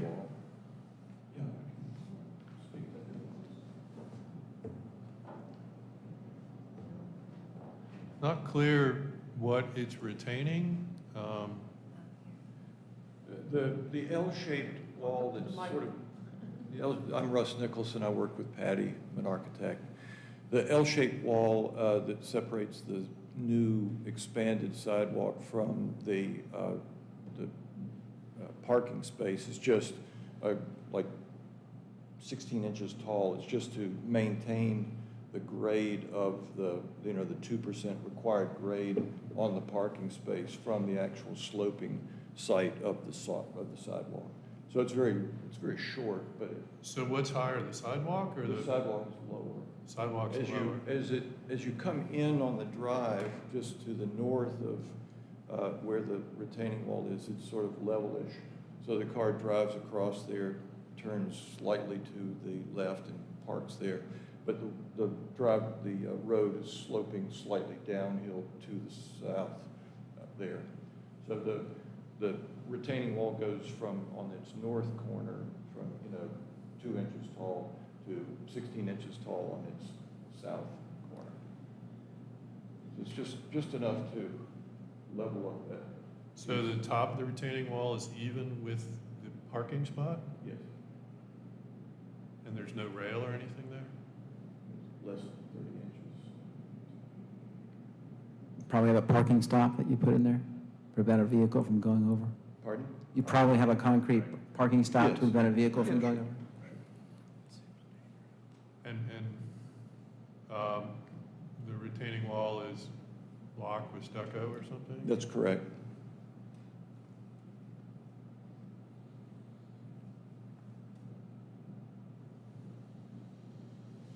Any other questions for the applicant? I'm going to open this up for public comment at 1:55. Is there anybody from the public that would like to contribute? Okay, no one has come forward. We'll close for public comment at 1:55. Chair, I do have one comment, just in terms of the site and sustainability. Y'all were in the previous session where we were reviewing that hotel, and we've got like 4 new hotels up above this that are all contributing to this same watershed. So this watershed is getting a real beating right now. And the project you just heard earlier ties into the same watershed that this project does. So it would really be nice to see some types of sustainable design feature with the water that's being carried off of all this new impervious area parking, instead of just directly piping it into the city storm sewer, which again is aged and overburdened as it is right now. But it does look like at the south side of the, on the south property line, well, the southern residence, there's a flat area there that might be something that the parking lot inlet structure ties into, and there's some type of BMP, rain garden, best management practice, sustainable place to hold some water and do its job in a nice aesthetically pleasing way. I know there's a lot of gutters on the buildings. They can tie into that as well, but we're really trying to press every building downtown, and especially the hotels, to do everything they can, not just what the bare minimum requirement is in terms of site design, but to do things, and in this case, things that your clientele will see and notice and appreciate and understand, most of them. So that's my comment regarding the site. Is that a condition? How does the owner and designer feel about that being something that at least strongly considered? It may be that your civil engineer has a reason that it can't occur there, but from what I'm seeing, it does look like it's feasible. And if not the inlet structure, perhaps at least some of the gutter downspouts. Sure, and it's a great comment, frankly. We do have that vacant space out there, which we will not be building on at all in the future. And so I think to try to occupy that space with a useful garden type use is really kind of a twofer. Good use of the land and good use for water as well. So I think that we could definitely do something like that. So we can make that a consideration, a condition that that your civil designer will review that and make all best efforts to incorporate Absolutely. some type of stormwater BMP in that area. And it doesn't have to manage 100% of the stormwater required, even if it's managing a percentage of it. That's something that's going to be helpful. 10% is better than Sure. no percent. So often, if 50% is better than no the percent. green stormwater infrastructure can't do everything, then it's just written off. What we're Appreciate. suggesting is if it can do a portion, that's positive for us. Great, thanks for the input. Naturally, this facility versus another hotel that could be built on this, I think we share that we're not creating as much of a problem, we'll say, as it otherwise may be, but the opportunity actually to have a feature down there, I think, ties into the need as well. So happy to have it.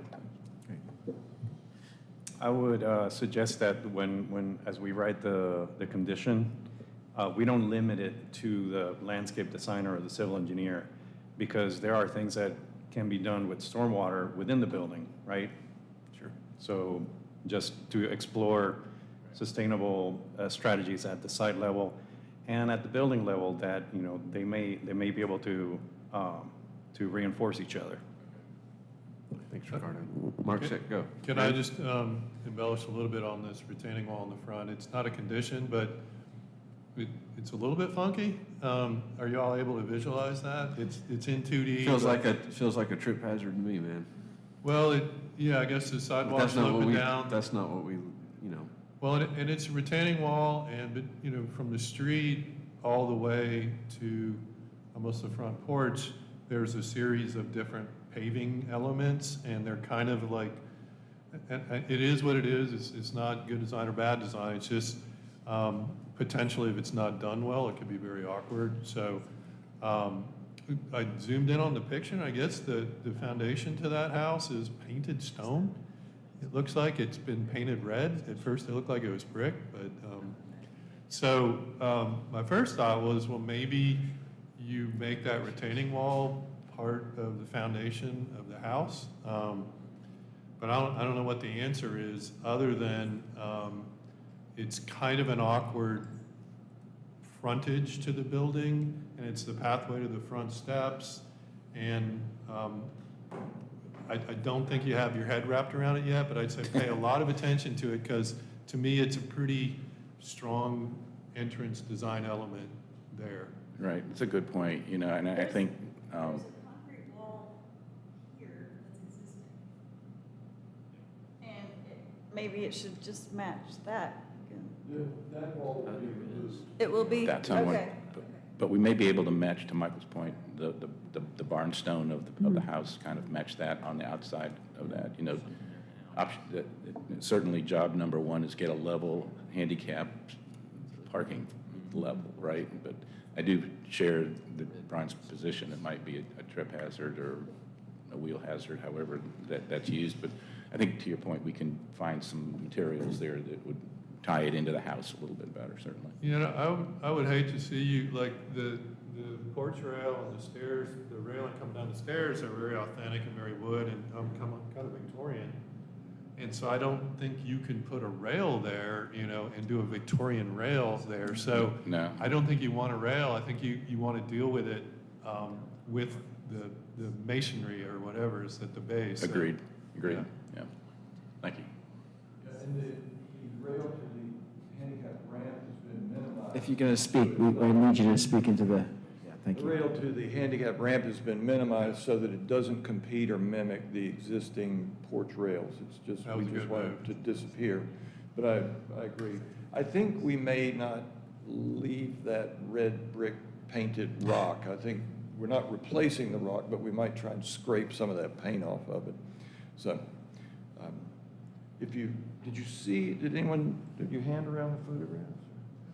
You should see the interior of the basement level of the 25 building. It's Yeah. very intriguing. Is that an invitation to go? So I'm not sure if we need the photos to make our motion. Brian, looks like you have a motion. I'm ready to make a motion. I think we're ready to make a motion. Okay. Yeah. There you go. I move to recommend approval of the 19 and 25 South French Broad Hotel project as presented based on the site plans, elevations, and materials submitted and discussions heard during this review. We find that the project meets the intent of the downtown design guidelines, subject to the condition that the applicant direct the design team, including architecture and civil and landscape, to consider stormwater best management practices for the project as much as practicable. Did you include the interior stormwater? I said the entire design team, architecture, and civil and landscape. But you said BMPs. Do we want to go suggest a little bit more? Yeah, well, stormwater best management practice would include cisterns, as well as interior things like plumbing fixtures and such. I think that's what you were referencing, right? I think we were talking about sustainable. Sustainable? Not just BMP, but take it, a little bit, push it a little bit into the. Oh, excuse me, I'm sorry, I misunderstood. I thought we were just talking about stormwater. You're talking about all water use, or all sustainable design. No, but we're talking about stormwater management.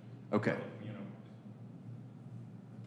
When we talk about BMPs, we're talking about, best practices, but standard practices, right? Yes, sir. And what I'm saying is, if we're looking at stormwater management, like additional, or not additional, but enhanced stormwater management practices, where where we tie into the building and things like that. It's exploring the use of Cisterns. rainwater and cisterns and collection of rainwater and things things like that, which Right. are not, to me, are not B&Bs. but Okay. Maybe I'm wrong about that. I thought they were all kind of, they're grouped I would together in my consider, head. yeah. I consider them, I consider cisterns and things like that that reduce and capture stormwater at point source before they enter as part of a BMP, but maybe I'm wrong. That's the intent, and I think we just discussed it Yep. and filled out our intent. Yep. There you go. Thank you, We Ricardo. have a motion. Is there a second? I'll second. Okay, we have motion and a second. All those in favor say aye. Aye. Are there any opposed? Motion passes unanimously. Thank you. Thank you. Sorry, we didn't look at the pictures of your basement. I'd like to just say, we're not agreeing to develop gray water systems for the sanitary. That's not what we would agree to. Well, So. Yeah, we're not asking. Okay. We're not asking. All right. It's a little late now. So, You have to serve stormwater to your guests. so the final item on our agenda, and I know it's been a long meeting, is another informal review of 215 Haywood Street, Courtyard Asheville Level 2, six-story hotel totaling 80,000 square feet, 80,825 square feet, with 115 hotel guest rooms and structured parking. Again, we've seen this once informally, so let's try to be precise as to what's changed. Chairman, Commissioners, Clay Mitchell again. Last time I kind of threw the applicant to the wolves without a presentation, so I thought I'd do a little bit this time and help focus you. Here is the site, the site plan superimposed over the location. It is to the west of Doubletree Hotel. The parking structure for the Doubletree abuts right up against the fairly close to the property line for this. The site plans, since you last seen them, have been revised. There is one level of underground parking. It is fully valeted. You see that allows for things like tandem parking as well as single car lifts. All of those gray hashed areas are those lifts, so the valet will be able to bring the car in, lift it up, park underneath it, big city parking. The site plan and landscaping is a little bit changed on the programming. They've enhanced the pedestrian entrance down to the separate occupiable space in the front. There's been a lot more work on the definition of that as a separate space. This microphone is really hot. And at the pedestrian entrance for the hotel area off of Haywood Street, you see that there's now a more defined entrance with an actual doorway into the plaza area, which leads to the main entrance to the hotel area there in the very light blue.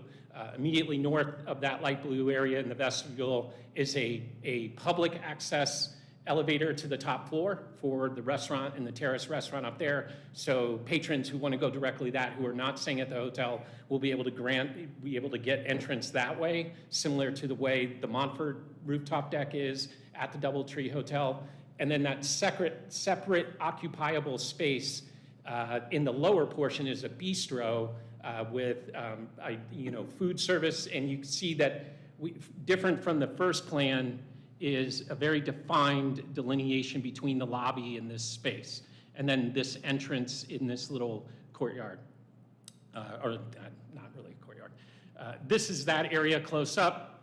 What you see on the top rendering is the design that you saw in the first informal, and below is the response to some of the comments that the commission had.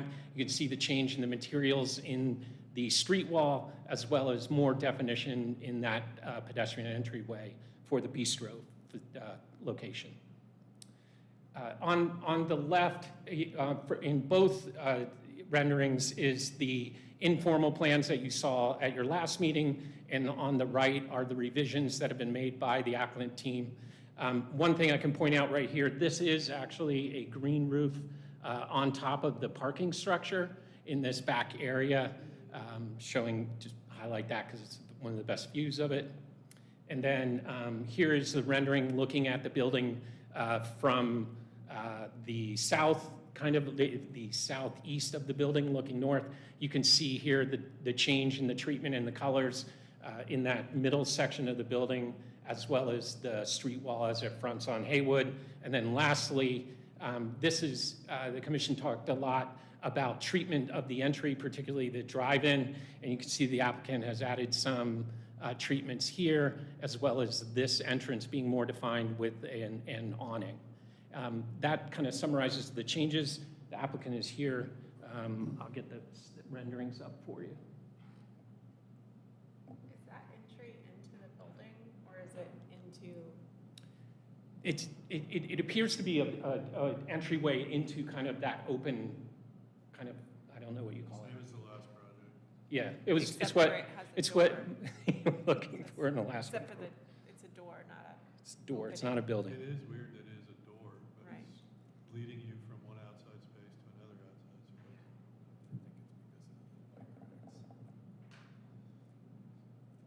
There you go. Never happy.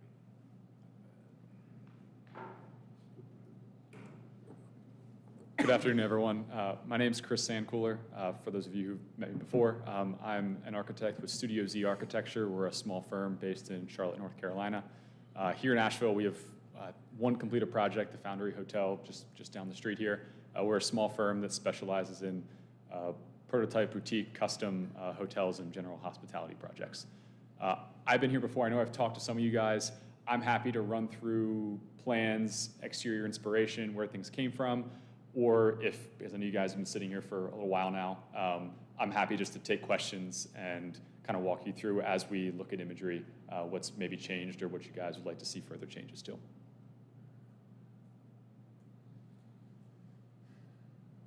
Is the door at the bistro dining, can you enter into that door? Yes, so the intent here is that there are two street front entrances to the project. One will be a bistro entrance in order to be able to attract pedestrians from the sidewalk. The other is an established, more defined this time, entryway into the hotel drop-off, which will take both guests and pedestrians to the vestibule.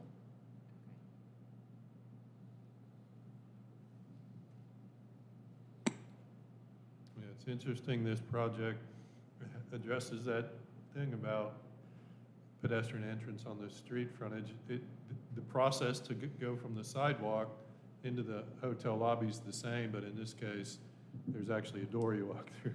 And there's no retail. So to me, it's slightly different because the other project had a retail Yeah. with an entry. This is not really an entry into the building except for on the side. Well, it sounds like programmatically they've separated that bistro on the front, so it actually could be a separate business end. The intent of the space here was that will be a separately branded, separately named space. We're going to be working with Will and Clay on what the definition is of that space. Does it have to be completely closed off? Can it flow more into the lobby? But the intent's that this space in the front is a space that's occupiable by guests and by the pedestrians.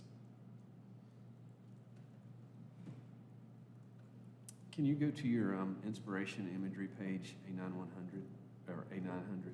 Sure. And the lower left is that little hotel in Denver, I think. That was one of your kind of inspiration pieces. Yes. So when we talked about this last time, I don't know, maybe I didn't understand where we were headed. I thought that was kind of the lower left, that one right there. So that thing, that's a very nice building. It has a defined, so they did a couple things. They've got like just maybe 3 languages. They've got that language of the tower piece that has the kind of steel and the glass. They have the language of the brick and the punched openings, and then they kind of combine those two on the piece that sits above it, where they've got the language of the tower piece with the steel and the glass sandwiched in between the brick. It's a fairly simple, but they do a really nice job with the layers and stuff. So on this design, what you had last time, you had a corner tower. You had the little two-story piece. I think the two-story piece is better than the previous one, but I feel like we've taken a step back in some ways on some of the rest of the building. It looks like you ran out of fondant. I mean, I think the tower needs to be, the corner either needs to be like the rest of the building, but this, where it's got brick on one side but not on the other of that corner, I want to see that.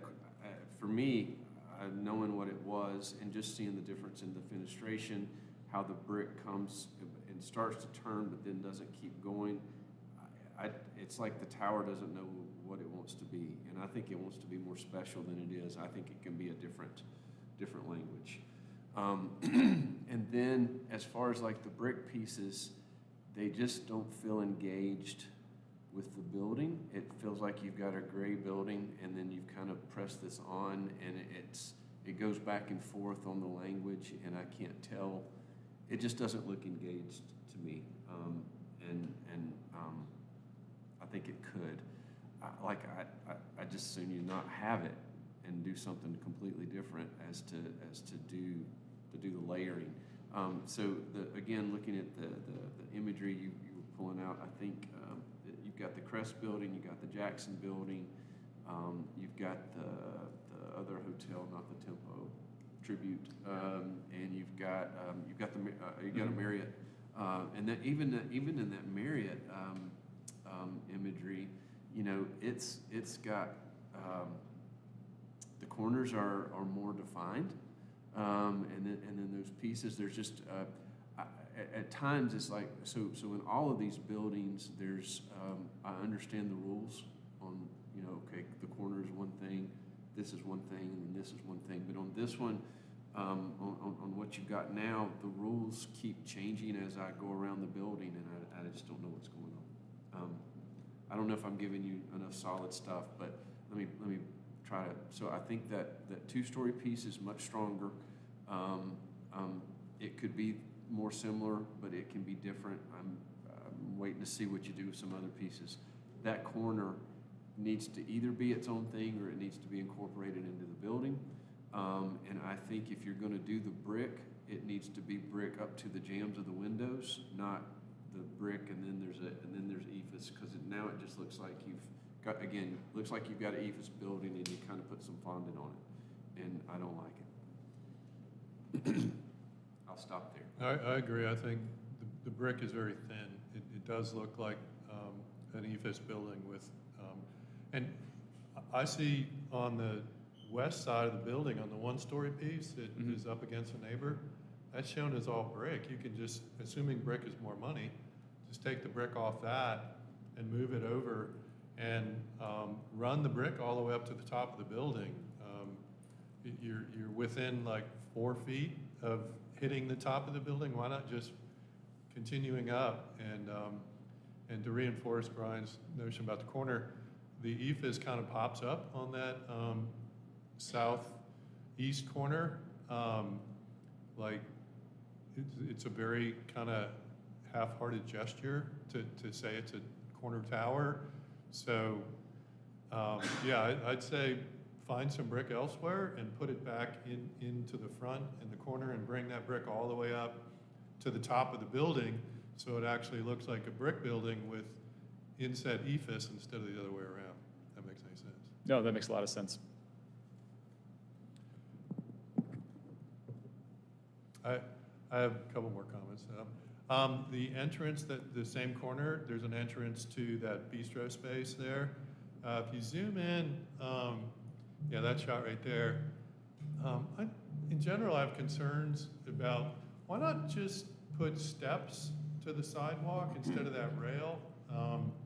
It just, I don't know, it's a minor point, but I feel like there's like an eddy there where you have this kind of awkward concrete that turns down and meets the sidewalk instead of a whole corner entrance where you can get to that front door from the sidewalk. You don't have to be like channeled in around that guardrail. I think that entrance could be much more inviting if there's a way to not use the guardrail to kind of force you to walk around. And I'm wondering, like in that view, that canopy over that entrance, which is a nice way to kind of call attention to that.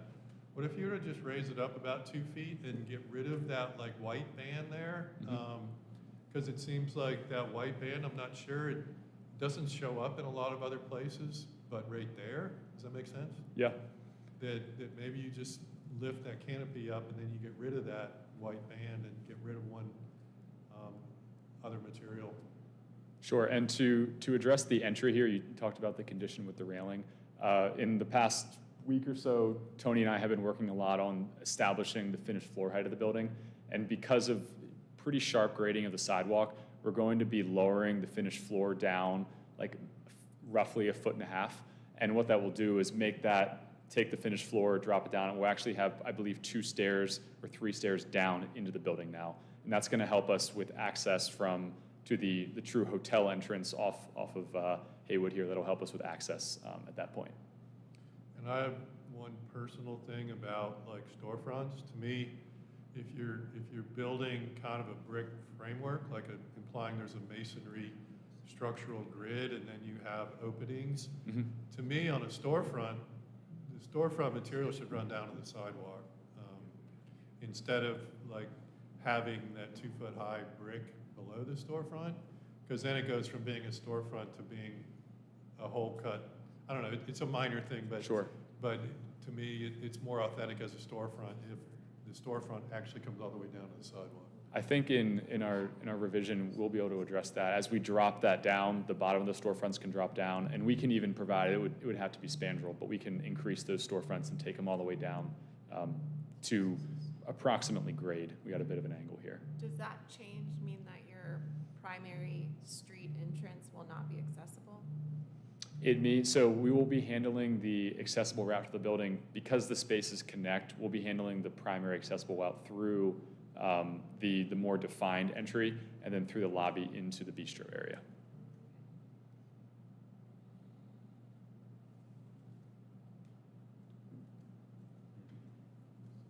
Do we have any other comments or suggestions? Just a comment, and I wasn't here during your earlier submittal, so I apologize for that, but another element that we're very interested in learning more about how this is going to evolve ties into what Michael brought up. This is a perfect slide, but we're very interested in how your new hotel is going to impact residents and visitors, people walking on the street or riding on their bikes or cars, and the vertical nature of the architecture obviously is very important, but also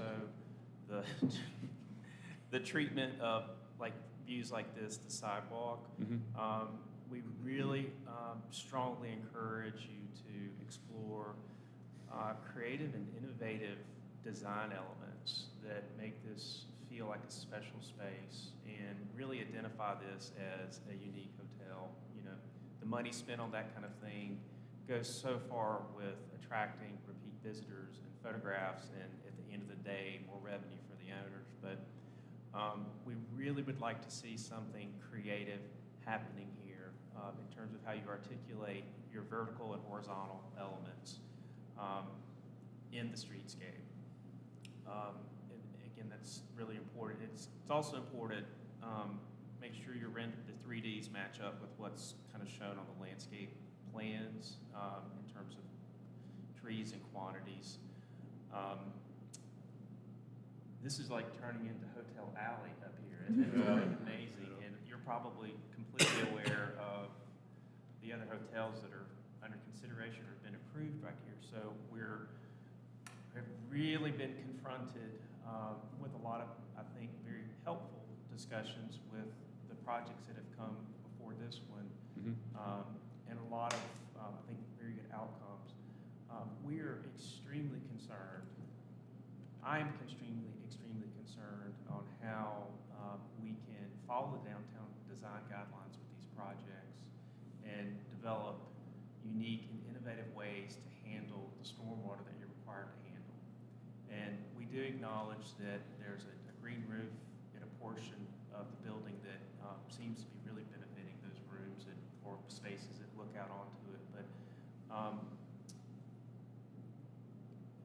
that's something that we really like to see carefully addressed and demonstrated. That is the owner local Asheville, or are they in North Carolina? North Carolina. Okay. Were they here at the first review? I don't believe so, no. Okay. So I know we make a lot of requests that, impact how you manage project budget and everything, but it's really important as we see these projects come through, especially with the mass and all the other comments that we've made to the other hotel groups. We really need to see how you're innovatively handling some of these items we're talking about, and a level of creativity in that speaks of Asheville and not some other cities. But in some ways, this building is perfect in terms of design for certain elements that could be a win-win for everybody, for the owner. And so I wanted to pass that along. It'd be great to see some of those elements as you refine the design. Such as? Yeah, could you provide some examples? Well, I can, go ahead. Yeah, well, maybe I'll just speak to specifically this element since this is brought up. Sure. I know you've experienced engaging streetscapes before. We know that your building is going to come down at the property line, and you've got 10-foot sidewalk, and you've got tree requirements. But there are a number of creative ways that this can be made unique and memorable. Whether you do some vertical screening elements, that stairway or that entry opportunity right there could have a number of really interesting and memorable hardscape elements in there that make it, as you come down the street, it just looks really interesting and creative and innovative. You can have, it doesn't have to be with plants either, but you can incorporate built-in planters to areas where they would work, like where that bright brick column is right there. But just another level of design that is more than just a horizontal going into a vertical, and that's it. Sure. Do you mean like paving treatments? What? Like paving changes?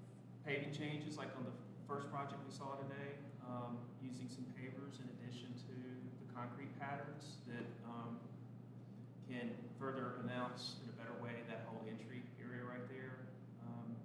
But it's a combination of, different materials and different features that go one step further than what we're seeing here. And that's just kind of streetscape.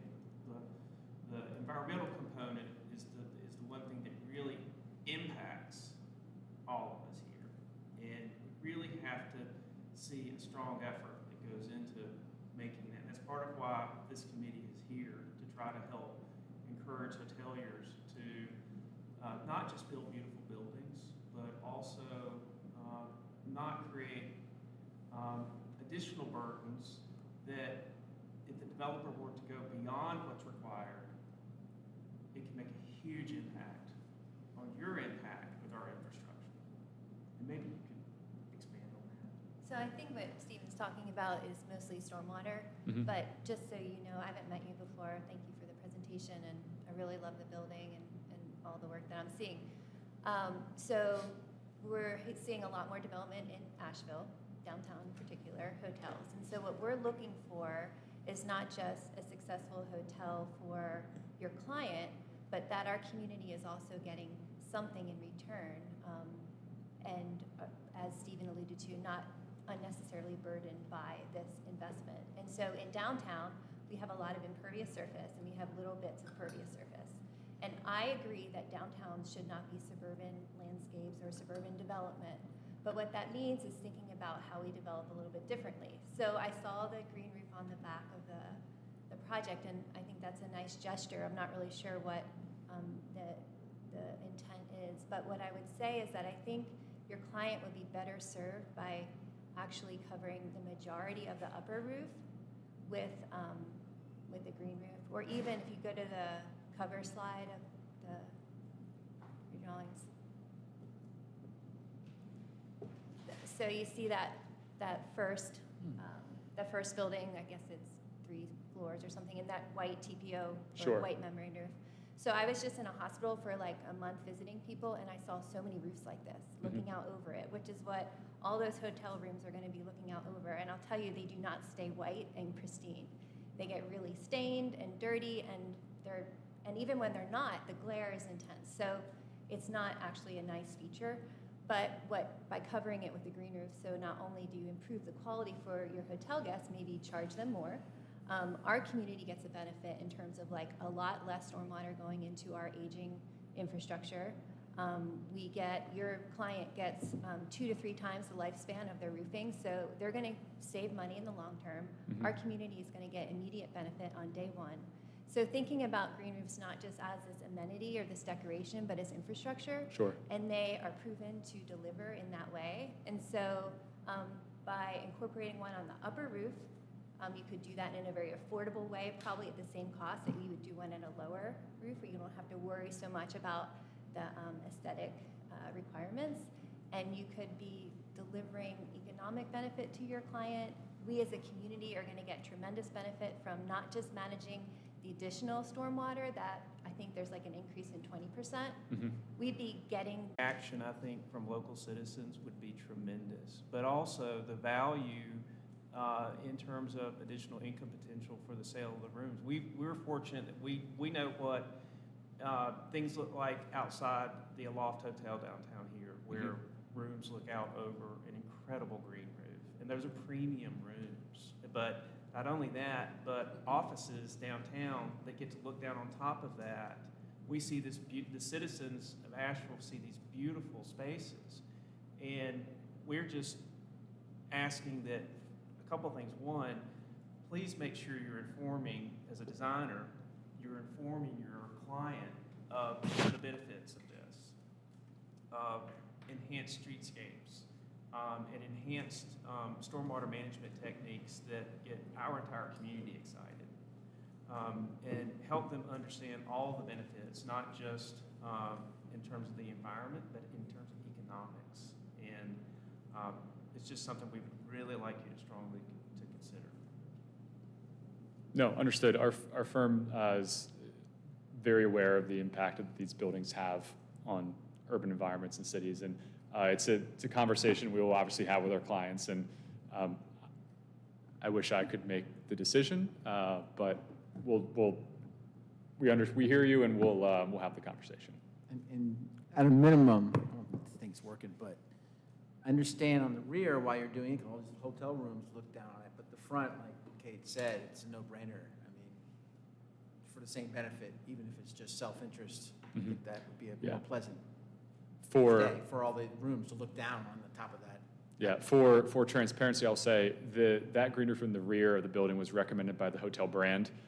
I don't know if the clients are interested at this point. However, That's because they're required to have a certain amount of greeneries as part of their brand. I've worked with, I'm familiar with this brand, so they have to have X amount of greenery as part of their, and so I'm sure that was one of the parts of that. Yeah. But you as a designer have the opportunity to show them other ways that they can commit and how they can meet those standards aside from just that one. no, understood. Do you have, I know the first thing they're going to ask me is, do you have examples? I know you mentioned the Aloft Hotel has provided a green roof. Do you have examples of how some of these other projects have addressed some of these elements, so I can go back with some ideas Do we have examples? We have examples, but I do want to clarify, just because I don't think everyone knows, but the Aloft Hotel did not build or install that green roof. That was by a local developer, public interest projects, did an infill garage apartments project, and the Aloft Hotel benefits from that that green roof. The garage apartments do as well, but it's not an Aloft project. Okay. But it's completely adjacent to their pool deck and then their upper hotel rooms, so they get that. Sure, benefit, yeah. So, yeah. But the garage apartments is a great example. There's maybe Will could send some examples. There's many. Yeah. Okay. I'm sure that we can email you. Sure. Steve Lee may even have a couple examples to I email you. think that's a great idea. Imagery. Okay. It's been a long meeting. Is there any other comments before we? I could throw a couple of quick ones. I wasn't for here for your first presentation, but I did watch the recording. So I'm familiar with the previous discussion. I know that there was talk about lack of clarity for the entrance, for example. I don't think you've really addressed that because the building hasn't changed enough fundamentally to address that. And I know that you're struggling with it because I can see it on the floor plan. That entrance with the bike racks I'm not sure why there's a door there where you're going in from an outside space to what is still an outside space just covered, but then you're walking past the bike racks, and ideally those bike racks are being used, so they would be full of bikes, and that's just not an inviting entrance, right? You're walking past all of these bikes attached to these things. I appreciate that you separated, isolated the bistro. I think that's a good move. Your note about lowering the floor plate and having the accessible entrance, elsewhere, that bothers me. Okay. I find that problematic. If you're talking about this bistro that's supposed to be engaging the street, and then you're asking somebody with a disability to, go around the back, which it is in the back, but that's what it's going to feel like. So I would encourage you to look for ways to keep those two entrances together somehow. On the elevation, when I look at the front end elevation and the tower, I agree with Brian's comments here. You had the brick stopping before the tower before, so the tower was a vertical element, and now it's just partially shrouded. I would either pull it back, and express that tower, or wrap it, right? Just continue that brick and finish it off. The fenestration or the storefront pattern along the top is one pattern, then the windows on the rooms is a different pattern, and then the pattern on the tower itself, what we're still calling a tower, is a different one. I would suggest exploring taking the pattern along the top and then turning it down and continuing it down the tower. So that vertical element of the tower, if you are expressing it as a tower, if you're not, then forget that. But if you are expressing it as a tower, then have those just two fenestration patterns, and one of them is going up from the street and across the top to the rooftop, restaurant. The two-story element, I think it's a lot stronger than it was before, but now there's not a lot of relationship between it and the building behind it. Where it on both ends where it meets the building, you have only you probably have 4 datum lines that are near each other, but only one line is actually meeting, and it's the bottom of the brick. And after that, it just sort of falls apart. Your comment, Michael's comment about the canopy, I might suggest giving that canopy a little bit of a parapet along the front, just make it a little bit deeper so it has a little bit more presence on the street. But at the same time, that's to be considered with the tower, right? How does that reinforce the tower? Because maybe you don't want to do that. Maybe you want to actually thin it down because now you want to, deal with the tower. And have you considered, if you go to the floor plan for a second, the first floor, have you considered entering straight in rather than turning into the bistro? I would say it's certainly an option. Because then you're now aligned with the tower. Yeah. You've got that entrance into the bistro is now at the base of that tower. So where you have that booth, you can move that booth down to where you have the door now, and then come straight in. You can have a screen or something behind the door, but now you have a little bit of a lobby there. You can have the host standing there, the host stand there, and you're coming straight into the building, and maybe hopefully that plays into or helps and reinforce the combination of the accessible and the steps, the accessible entrance and the steps.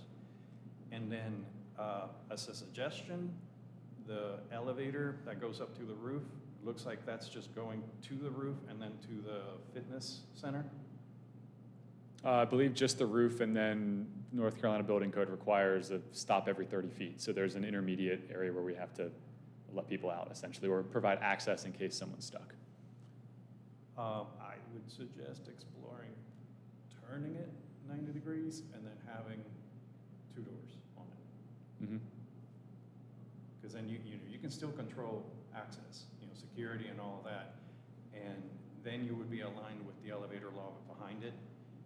So if it has to stop, it can still stop at that same level where you have it stopping before, and now you have pulled yourself out and given yourself some room where you have this rooftop vestibule now.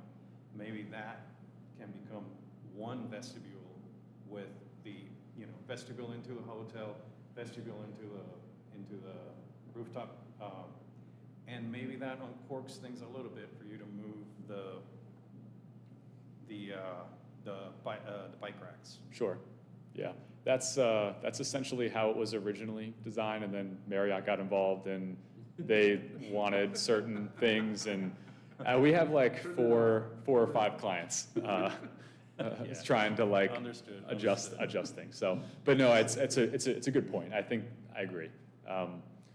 One thing I do want to note about the accessibility to the front door, and Tony may be able to speak a little more to this. We're dealing with challenging grades on the sidewalk. I think the sidewalk sloped around 6%, and it's challenging to be able to provide. It's not necessarily the slope in, but it's hitting that cross slope at 6%, while also dealing with having a building that's abutting the lot line, which is required. And that's why the original entrance or the accessible entrance was shifted, because it allowed us to kind of take that sidewalk grade a little easier. So it was not our intent to, exclude someone with disabilities from entering that door.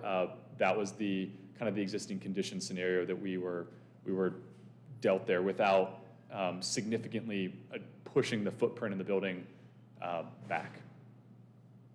You could consider having the building back a little bit. The build to the lot line is a little more flexible than it sounds. So as long as you have the sidewalk against the building edge, then for all intents and purposes, we kind of see that as meeting the code. Okay. So you could look into that, although obviously it makes it a little smaller. Sure. Do you guys have any comments about, I know we changed the rear of the building pretty dramatically as well. I know that was a big topic that we talked about last time. It was, how is the building seen from the highway perspective? Yeah, I mean, I think it's stronger. I like that element, the one you got right there. So you've got that brick piece and then the piece on the left. Like I think this view works better than the front. Sure. In ways, I still am responding to the brick pieces just don't feel integrated to the ephes. It still feels a little applied, but it feels more the way you've ended the brick into that strong vertical on the corner, and then wrapped it and then stopped it and started again. Now there's a weird little piece kind of turning the corner right there that I don't understand. That it's in other words, you've got a brick corner. You got an ephes corner, you got another brick corner, and then for some reason that brick corner starts to, and then it stops. I don't. That's where the outdoor patio. Yeah. Left of the tower, like why is it just hanging there? It's just It's again, I don't get the rules, but like this is better than what you had before. Okay. So it sounds like kind of the main exterior item you want to see addressed is the fact that the eaves and the brick. So remember that. I'm just one vote. I know, okay. But the eaves and the brick are not, as jiving as well as they could. I mean, I get you've got a budget and you can't do everything, but that the precedents you're showing, there's a clear kind of language going on when things are brick, when things are metal. In this one, I'd say when things are ephes and when they're glass and when they're brick. And I think you need to develop your rules and then be rigorous with them on how you're playing your language. Oh, I agree on the little turn. It's actually something I meant to mention, because I know it's responding to that outdoor patio. Yeah. But I think it's diluting the effect of the brick volume. Sure. Because now and you have, your brick is, I see what it's doing, and it's like a thin, almost like lace work wrapped around the building, and I think it dilutes that effect when you turn it there. Understood. I would, Brian, how would you feel if that second, the left element, the brick stopped lower, and then Yeah. you had more brick below? Yeah, I've wondered that, like if he, instead of doing vertical chunks, if he started doing a horizontal building with pieces on top. Right. I don't know. Or focus the brick to the front more than the back, because the way I think it looks is that you want to have a structure that's made of brick, and you've infilled it, but I think it would look better if you just had some pieces that were brick, and then. Sure. And my thought with stopping the brick on that rear piece a little bit lower, so you can use that brick below, right? And maybe it's something where it dematerializes as it goes up. And I love brick buildings, I love masonry buildings, but I don't know that this needs to be brick. I mean, if you're like struggling with the budget and struggling to make it brick, there's different kinds of panels, there's a whole world out there of things that you can do that, could do some of the layering. And I like that you're trying to get depth and you're trying to get things. It's just, part of what I'm reacting to is that that's not how brick works. And so. There's plenty of brick. If you got a next image down, that corner, there's a bunch of brick nobody's gonna see, behind that white neighboring building. So just take all that brick that nobody's gonna see and use it in a better place. Is this thin brick? It is, yes. So it's Brick tile. I don't know how it fit. I mean, I think it could work. I mean, there's lots of different organizational things that they could do here that could work. But I'm just saying right now, it just looks like they ran out of fondant. I'm gonna go back to what I've said on other projects before. I think you lost something when you made everything black or Sure. dark gray. Understood. I think I think now that's part of it too, is that now it's very dark, whereas before you had a little bit more play with contrast. No, understood. Thank you for bringing it back. Yeah, absolutely. Thank you, guys. We'll probably see you next month. Maybe, if it's formal. I think it's a late meeting. If there's any motions, we don't call public comment because they come with each, so. Anybody want to? I would like to make a motion that we adjourn. All right. I don't have to vote on it, right? Yeah, all in favor, you may leave. We're all in favor. Aye.